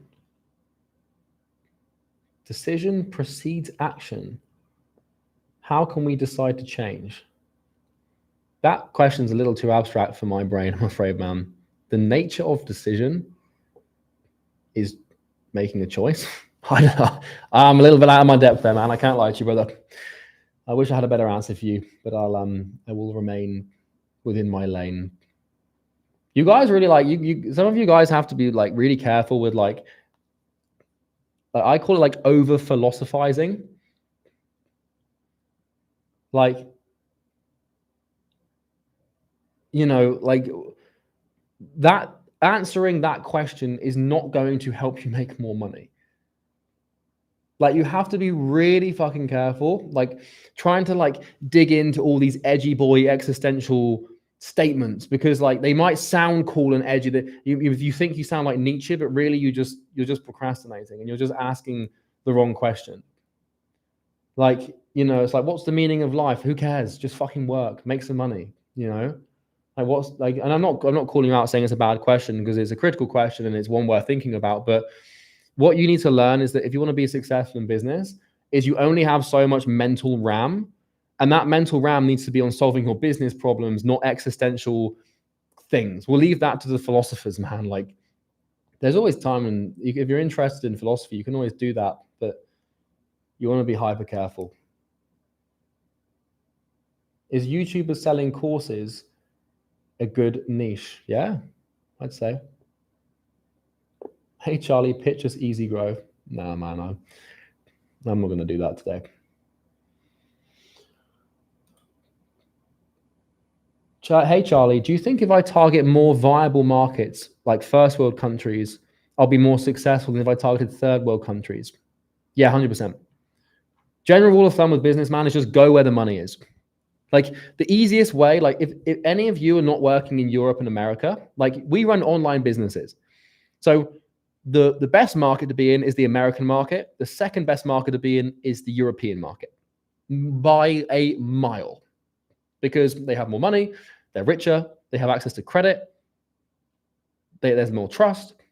So 100%.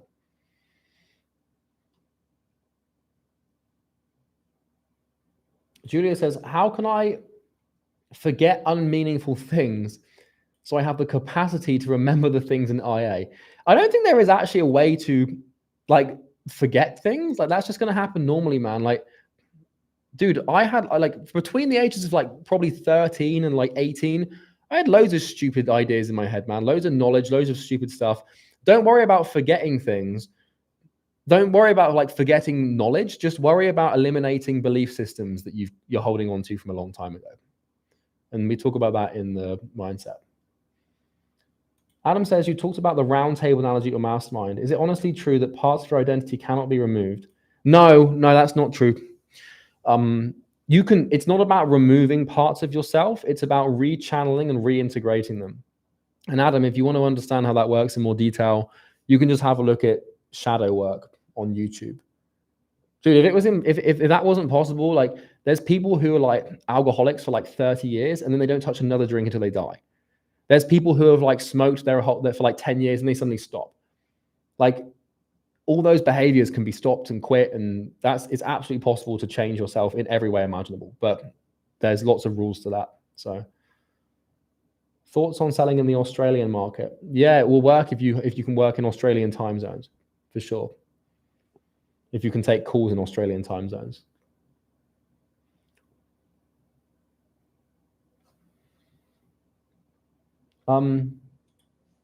Tomorrow I will start the mindset module. How do you think I should go about watching that? Well, I would personally sit down and press play and listen. Why don't you make a video about shadow work? Because it's really abstract and complex, and I honestly haven't had the time.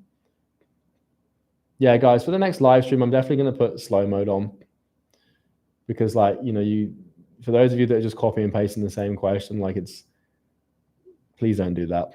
It's kind of annoying for everyone.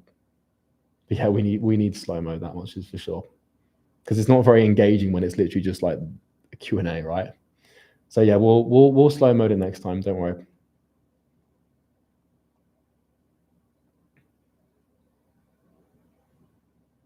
Hey, Charlie, can we watch more than one video a day on the program? Yes, you can. Charlie, I find it so hard to find leads in the YouTubers selling courses / one-to-one niche. It's not a question, man. That's a statement. And I also can't help you because that's a niche specific question that I've never solved before. So I'm afraid I don't have the information in my brain. What's the best mindset module? What's the best mindset formula? I would just watch week 2 for that, man. Yeah.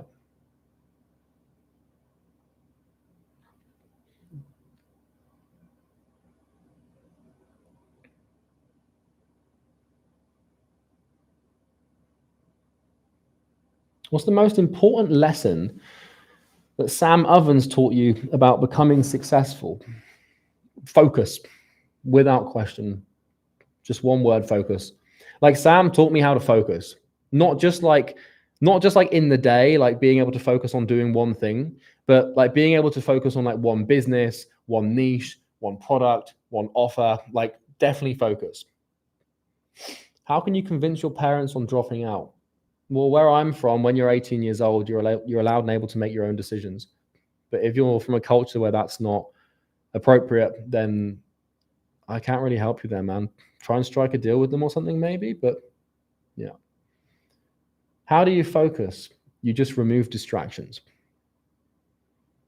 What's one hard skill that one should master and money will follow? Sales. Sales, without quite, like if you want like a non-negotiable way to make money, sales, 100%. 100%. Do you listen to anything whilst working? Yeah, all the time, man. I'll listen to like ambient music. I've got like a whole YouTube playlist of like different like songs and shit. I'll listen to stuff all the time. I try and avoid things that like, I don't like playlists that shuffle and keep changing. So yeah, Daniel, that is a wild question. Naughty. Share the YouTube playlist. No, Samuel, I'm going to let you just got to find your own stuff, man. Like one really good channel for work-based music is called Obsidian Soundfields. So you can go and watch Obsidian Soundfields. They've got some really good like ambient stuff, and I like working to that because it's so consistent, and the BPM and the vibe is the same, and I can really lock in when I listen to that. Obsidian Soundfields. Charlie, I tried outbound on Facebook, but most people's profiles are outdated and not optimized whilst lead sourcing. Should I focus on Instagram and LinkedIn? I mean, dude, this is a multifaceted problem. Like, I would ask you, like, what's your, how many leads can you find? What's your positive reply rate? What's your friend connection accept rate? What's your appointment booking rate? Like, you can't just say, oh, I can't find leads. Like, the problem has to be more multifaceted than that.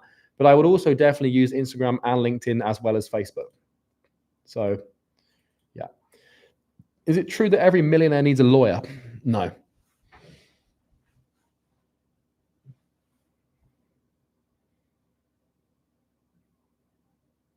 Bro, I'm 22, a used car salesman. I work 25 or 30 days a month and 12 hours a day. I want to do cold calls for my agency to get it started. How do I make more time?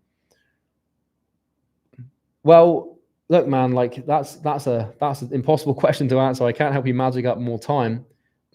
Either you need to work less or work on your lunch breaks or work in the evenings, like, or it depends how much money you're making, man. Like if you're working like 25 days a month, 12 hours a day, and you're not making six figures, then your job is probably not a good idea. And if you're 22, so I'm assuming you don't have a wife and kids, which means you don't necessarily need to work that much at a job because you haven't got any responsibilities. If you have responsibilities, then you have no choice. But you don't need to work that many hours at a normal 9-to-5 job. So I would critically think through the job that you're doing and ask yourself why you're doing it. Like if you're doing it to take care of a family, then you have no choice. But if you're doing it to just do it, then and you want to do the business thing, then find another job that gives you the time to start the business. I'm in New Zealand. Is the USA still the best market to sell to?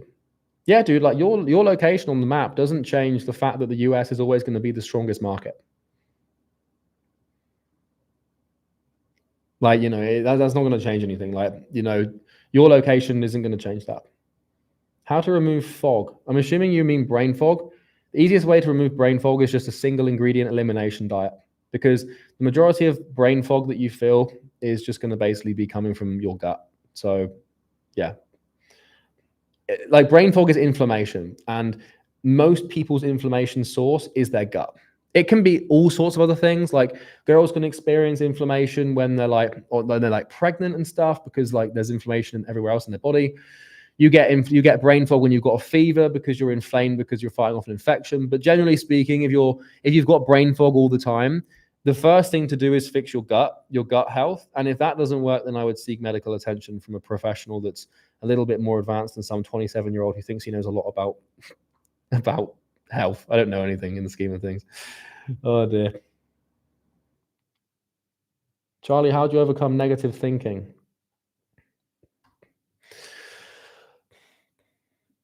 I would watch the mindset module for that one, man, to be honest. Like, just watch the mindset module. And if you still have all these negative thoughts after that, then you can always come back and ask the question again. But I think the mindset module will probably set you straight there. How to manage school and business? Well, just do both. Like, you know, when you're doing your schoolwork, do your schoolwork. And when you're doing your business work, do your business work. There's no like rules to manage each. You just have to be very ruthless with your time and schedule things out and prioritize properly. How can I make $1,000 in 60 days? Use the program.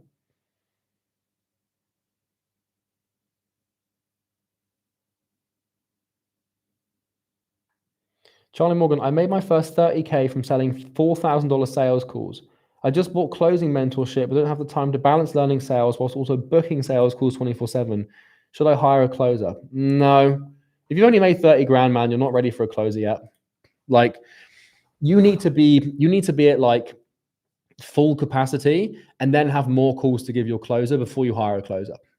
So once you're booking like 8-9 calls a day for yourself and you have the capacity to book another like 4-5 a day, then you hire a closer. And what you do is you keep doing the sales calls yourself, like 8-9 a day, and then you give the closer the overflow. So your first closer should be what we call an overflow closer. So basically, like, you're doing full-time sales and all the additional appointments that you can't do yourself are then given to the closer. Only once that closer has proven themselves for a couple of months do you then give them your calls, and then you hire a secondary overflow closer to handle the calls that can't flow into their calendar. Only then can you step back from the sales calls. If you try and do it prematurely, you will destroy your business. Christopher says, to what extent do you think your environment influences how effective you work? Oh, dude, like, your environment is like everything, man. Like that, like, yeah. Honestly, man, I'd say environment is I look, if you asked me, if you said, Charlie, what's more important, your environment or your discipline, I would honestly probably say the environment. Because a good environment doesn't require you to exercise discipline. This is why I don't keep junk food in my house. It's why I don't have social media on my phone. It's why I don't keep people in my life that do drugs or drink. Because if the temptation isn't there, then the impulse cannot manifest. Because impulses can only latch onto like an immediate available something. Do you know, something that's immediately available? So environment's everything, man. 3 years with no clients. What are your thoughts? Well, I'd question that, Kai. If I'd say, like, how many sales calls have you done? How much outreach have you done? You know, like you're 3 years and no clients. It's like, yeah, but what have you actually done? Because that doesn't mean that like the business isn't working. It doesn't mean the niche is working. It's either going to be because of the business model you're in, because of the niche you're in, or because of you. And it's almost always going to be you. Because I guarantee there's other people in your industry that are successful. And if that's true, then it's your fault. So you need to fix yourself. Mindset module.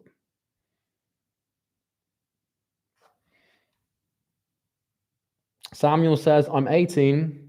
I make 36K a month selling one-on-one consulting. I have a done-for-you offer that includes AI systems. How can I scale to 100 grand a month? Well, Samuel, if you haven't already, you should buy Acquisition Nirvana, because you need to transition to info, and Consultant Nirvana will help you. And yes, that is a direct pitch. And no, I'm not ashamed to make it. So everything you need to do will be in there.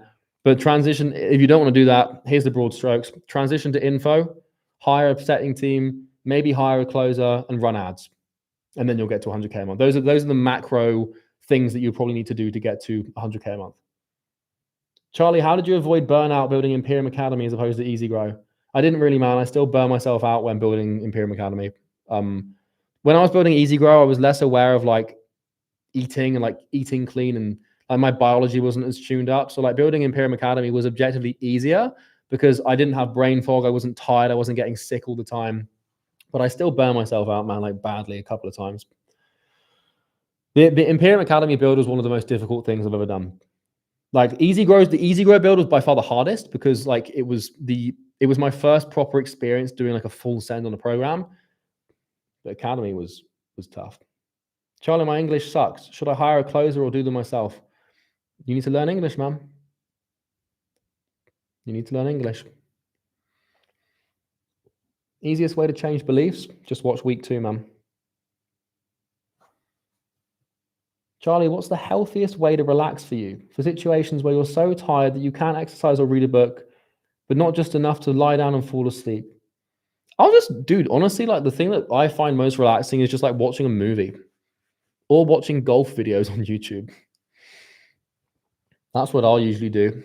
If I'm like out of it and I'm done and I haven't got any motivation to read, then I'm either watching like some like golf video. I do play golf, yeah.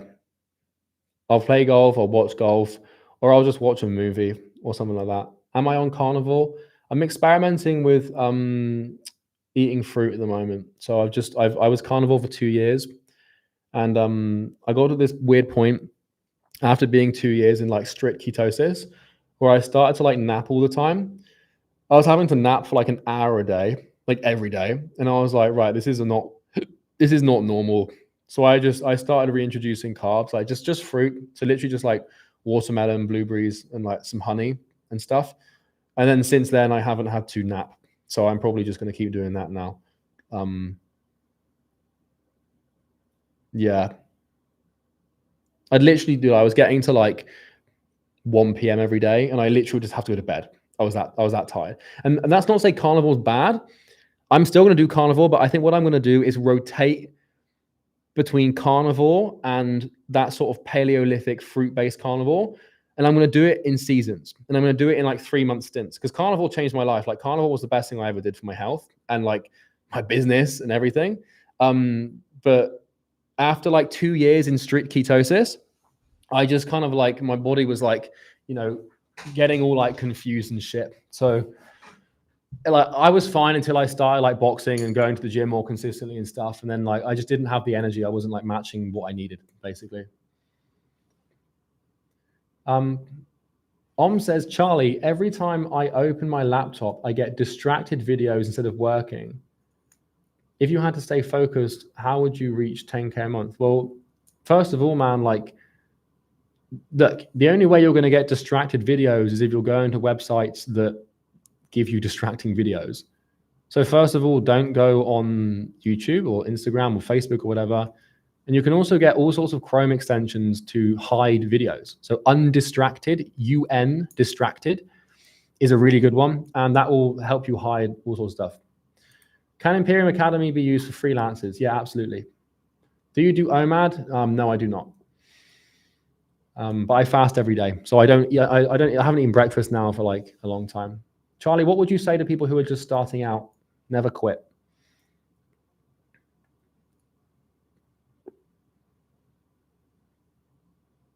Charlie, do you have advice on building 2 products at once when starting the business? Yeah, don't do it. Just build one. Hey, Charlie, I'm 20 years old and I study psychology, but I'm scared that it will not give me the freedom I want. I make 300 euros helping my brother. It's really hard to manage time and money. What do I do? Just do the course, man.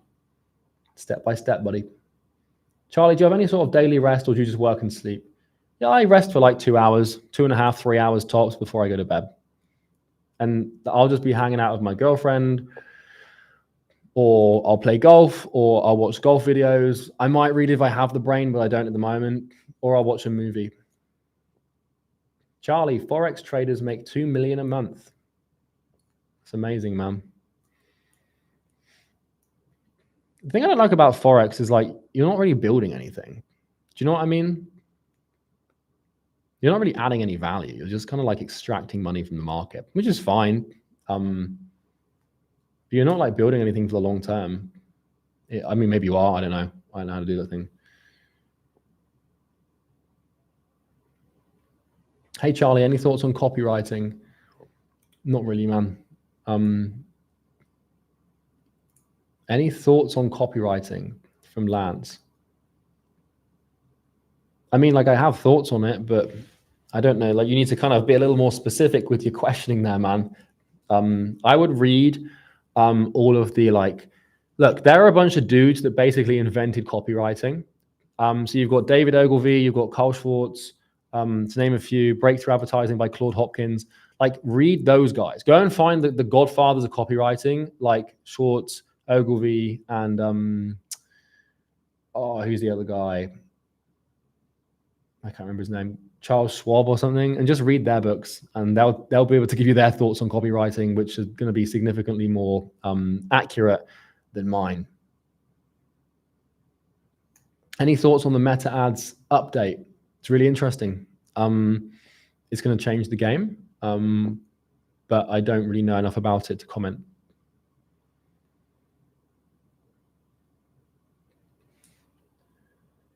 Opinions on nootropics. I used nootropics for a while. I used this weird pill. It was like a blue pill that was supposed to help my brain function better. And it kind of fucked me up. It gave me these weird headaches and this weird anxiety. It definitely wasn't legal or something. I don't use them, and I don't think they're necessary. The thing I don't like about nootropics or things like that is you become sort of reliant on them, and then your productivity basically hinges on you taking this pill. And I really don't like that because, yeah, this is also why I don't drink coffee, by the way, which will shock a lot of you.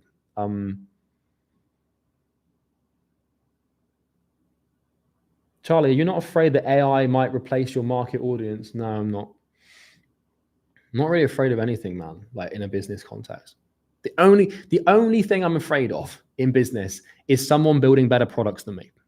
That is the only thing that frightens me. I don't worry about AI replacing things. I don't worry about laws changing or algorithms changing, because all of that can be adapted around. The only thing that worries me is if someone comes along and builds a better product, because that's actually within my control. So do you know what 6-7 is? What's the best books for entrepreneurs who want to go from 0 to 10K a month? I wouldn't worry about reading the books, man. I would just do the course. Do Imperium Academy.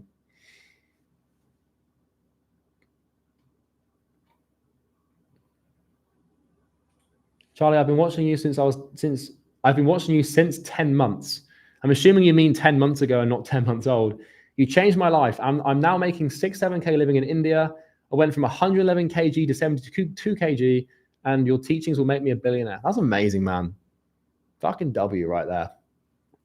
Amazing. 111 kilos to 72 kilos, and now you're making solid money. Dude, well done, man. I'm really happy for you. Congratulations. Big W. Charlie, are you avoiding my question since it's hard to answer and cause resistance, or is it just bad? Let's have a look at your question. I'm not avoiding anyone's questions, guys. There's literally 100 questions flying in a minute. Your question is, I am 22, making 15K a month as a sales rep. What should I do to achieve fulfillment and happiness? Meaning 100K a month. Geez, man. It is a hard question to answer. Look, dude, you will be happy if you are doing what you want. And you will be happy doing work if you know that that work in some way, shape, or form is going to fulfill the goal that you have. And so if your goal right now is fulfillable by the current work you're doing, i.e. you're learning the right lessons, you're stacking enough cash, you're building enough reserves, you're making enough connections, then that should be the case. But I also wouldn't put your fulfillment and your happiness on achieving the goal. I would put it on getting towards the goal and working on the thing, if that makes sense. So my happiness, I'm not going to be any happier when I'm a billionaire. I'm not going to be any more fulfilled when I'm a billionaire. It doesn't matter. I won't be any happier on a boat in fucking the south of France than I will in my office in London.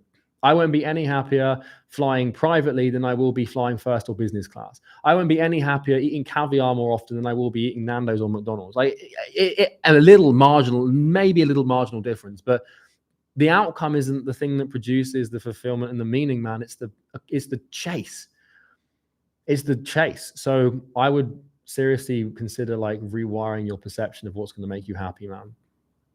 Because if you're not happy making 15 grand a month, you're not going to be happy making 100 grand a month, my friend. You just won't. When are you coming to Cape Town?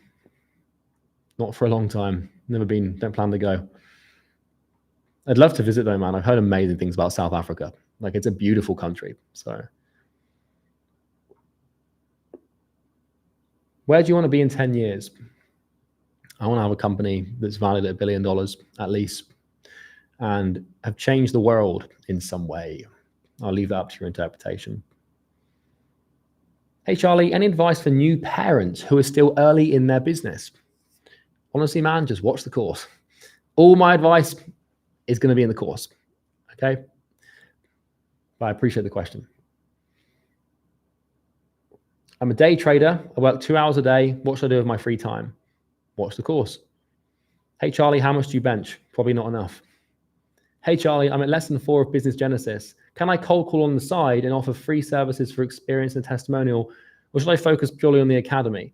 Honestly, man, I would just focus on, just do this, do the action step by step. Don't try and rush this. Just do it step by step. And then cold call when you've done all the instructions.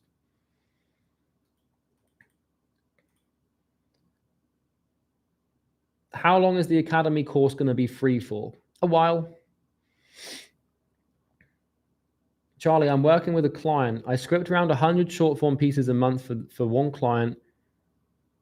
I have limited words. What do you recommend? Not sure I understand what you mean by have limited words. Are you saying you're like you're running out of ways to script their content? If that's the case, man, like honestly, I can't help you because I've never done short form content service delivery before. So sadly, I'm not the right guy to answer that question for you, my friend. What do you think about TRT? I don't really think about it at all, man, to be honest. What do you think about the faceless YouTube business industry? I think it's a great way for introverts to make money if they want to.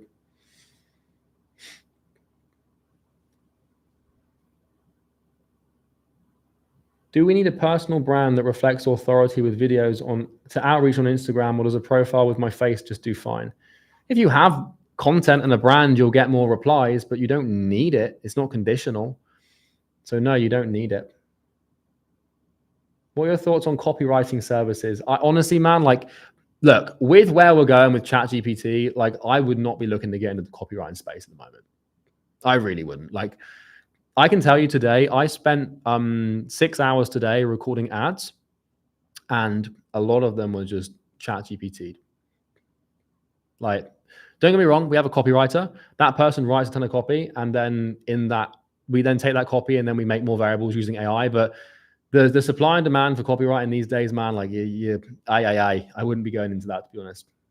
Do you plan on building a software in the future? We will see about that, won't we? It's a secret. London or Dubai? London. How much for a one-on-one call with you? I don't do one-on-ones with the one exception of clients that are in my mastermind group. I get this all the time where people will message me being like, hey, can I pay you for a one-on-one? And I get the message so often that if I said yes, then all I'd be doing is just one-on-ones. Is London safe? Yeah, absolutely. I've got someone at the door, guys. Give me a second. Hang on.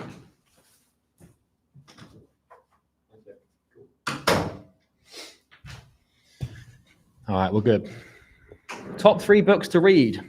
Discourses by Epictetus, The Laws of Human Nature by Robert Greene, and Poor Charlie's Almanac by Charlie Munger. Why info, not startup? Because info is way more profitable, way less risky, and you can use an info business and leverage all of the assets that you build in that business that you've built risk-free to then start a startup with a stronger chance of success. Dude, if you start a startup off the back of a really successful info business, the chances of that startup failing are so slim because of the skills you have. Look, to build a startup, a tech startup, I've done the analysis on this, right? I'll give you guys some little startup source.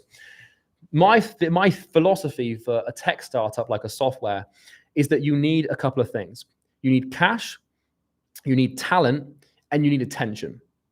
So if you have the cash, i.e. the money to fund an engineering team, and all the things you need, if you have the talent, i.e. like the sales reps, the setting team, the ops manager, et cetera, and the engineers, and you have the attention, i.e. a brand, you have a very, very, very, very, very effective cocktail to launch a startup and basically guarantee success.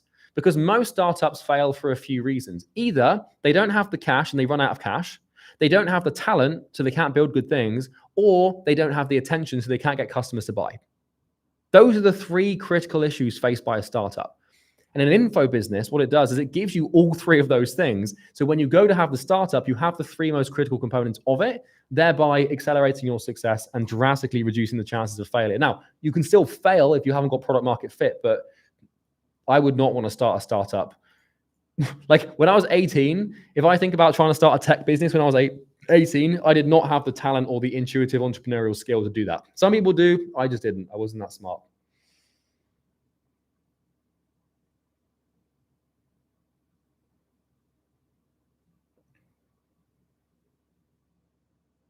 How do you hire A-player talent without the capital? Well, you can't, man. You can build a really good business with B-player talent. Like you can get to like 100K a month, 250K a month with B players. You can do that. Like that's fine. If you want to get to like multi 8 figures, 9 figures, billions, then you have to have A players. But you can get to like 100K a month with like decent like B players. It's fine. Because you can't afford them. Dubai or America? America.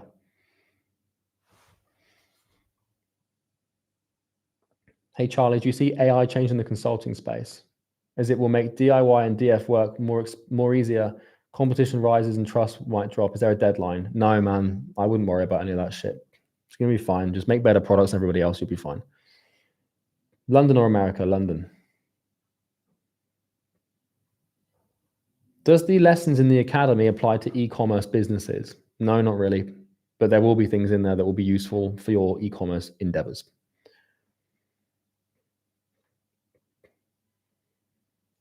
Why did you make the course free when people paid for it? No one paid for Imperium Academy prior to us launching it. So you're talking about Easy Grow, but that's an entirely different program. So tell me about your biggest mistake or setback in your journey and how did you bounce back and how are you preventing it from happening again? That's a really good question. The biggest setback in my journey.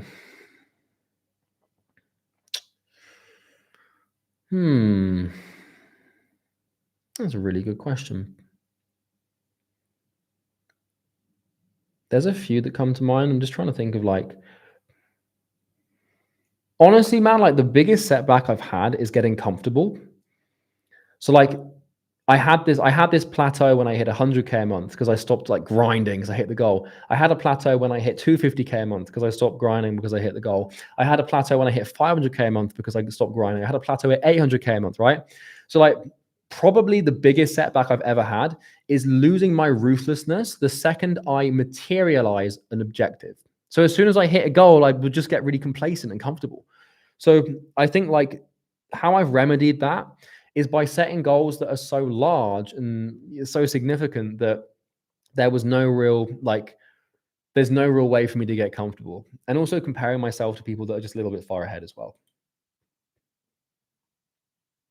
Yassine says, how can I utilize AI in learning business and day-to-day life? How are you utilizing it? And what's your workflow looking like? Honestly, man, I don't use AI that much. I use ChatGPT quite a lot. I spend some time in different softwares, but it's, you've got to, like, people have it backwards, man. Stop looking at AI and being like, how can I use this? So just work. And then think about how you can use AI as you work. There's no strategy to it. It's like when the internet first came out or when electricity first came out. It's like, eventually you'll just use it for everything and it will just happen. But I'm not like trying to actively think about that, if that makes sense. How long did it take you to make your first 10K month with Northflow Consulting? My first agency, it took me about 6 months. But that's not to say that you can do it in 6 months. You could do it in less. You could do it in more. That's just how long it took me.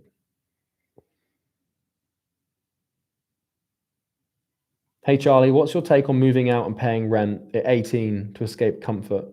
My house is too easy. My brother plays games and my parents buy sweets and other junk. Look, dude, I'm not going to tell you how to make that decision. But honestly, like, just because your brother plays video games and your parents buy sweets, that doesn't mean you're not going to make it in your house. Like, I would pick the rent-free living for as long as I could, to be honest. But again, I don't know that situation. So are the 18 and 22-hour courses you made viable, or should I just stick with the academy? I would just stick with the academy, man.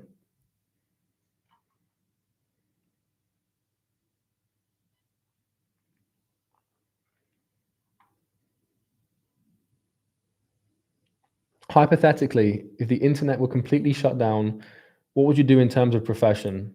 Dude, I don't like to answer hypothetical questions. I haven't got enough mental energy to be answering questions that don't actually add value and aren't going to be played out in the real world, man. So yeah, sorry. Is the program forever? Nothing's forever, man.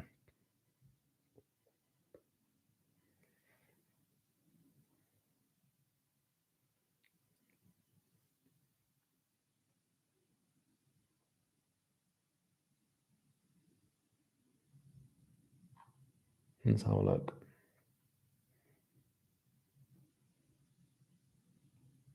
I need to post social media videos for my service-based businesses, but I hate video editing. Do I learn video editing or outsource? Depends if you can afford it or not, man. I've never edited a video in my life, but that's because I can afford to pay really good editors. Just because you hate something doesn't mean you shouldn't do it. Why did you make the academy? To help a ton of people, man, and make myself a ton of money, honestly. To basically put the market in debt to me and monopolize the industry and own the space. Hey, Charlie. How much is the earning potential for someone who is a great sales closer and can train and manage sales teams and track metrics? Dude, a good sales manager can make like 30, 40K a month. Sometimes more. Charlie, what's the three most skills that I need to have to make money with the academy? What's the three most have skills to succeed with the academy? Just do it, man. Honestly, just follow the instructions. Like I've made it so like easy. Just do what I tell you to do and do it diligently and do it quickly and you'll be fine. Cool. Well, look, guys, we've been here for 2 hours. So that's that. Next time, I'll make sure that we've got a better camera setup. I'll also make sure we put the chat on slow mode as well, so it's a little bit more, a little bit less chaotic, right? So, yeah, guys, thanks for coming. It's nice to see over 500, 600 people in there. I wasn't expecting that many people. I'm sorry that, you know, there's probably 1,000 questions that I haven't had the time to answer. But just work through the program, do the work, and crack on. And for those of you that are contemplating the Easy Grow upsell and purchase, you can check that out in your own time. I'd really encourage you to just at least check it out if you feel like you're actually at that point. But of course, I'm incentivized to tell you that. I'm a dirty little course seller anyway, aren't I? So who the fuck cares? All right, guys. Well, that's everything. I'll see you on Thursday. Take care. I love you all. I don't even know how to end this stream. How fucking hilarious is that? I don't know how to end the stream. Oh, that's funny. All right, I see the end stream button. Oh, I'm such a fucking boomer, man. It's absolutely fucking awful. See you guys. Peace and love.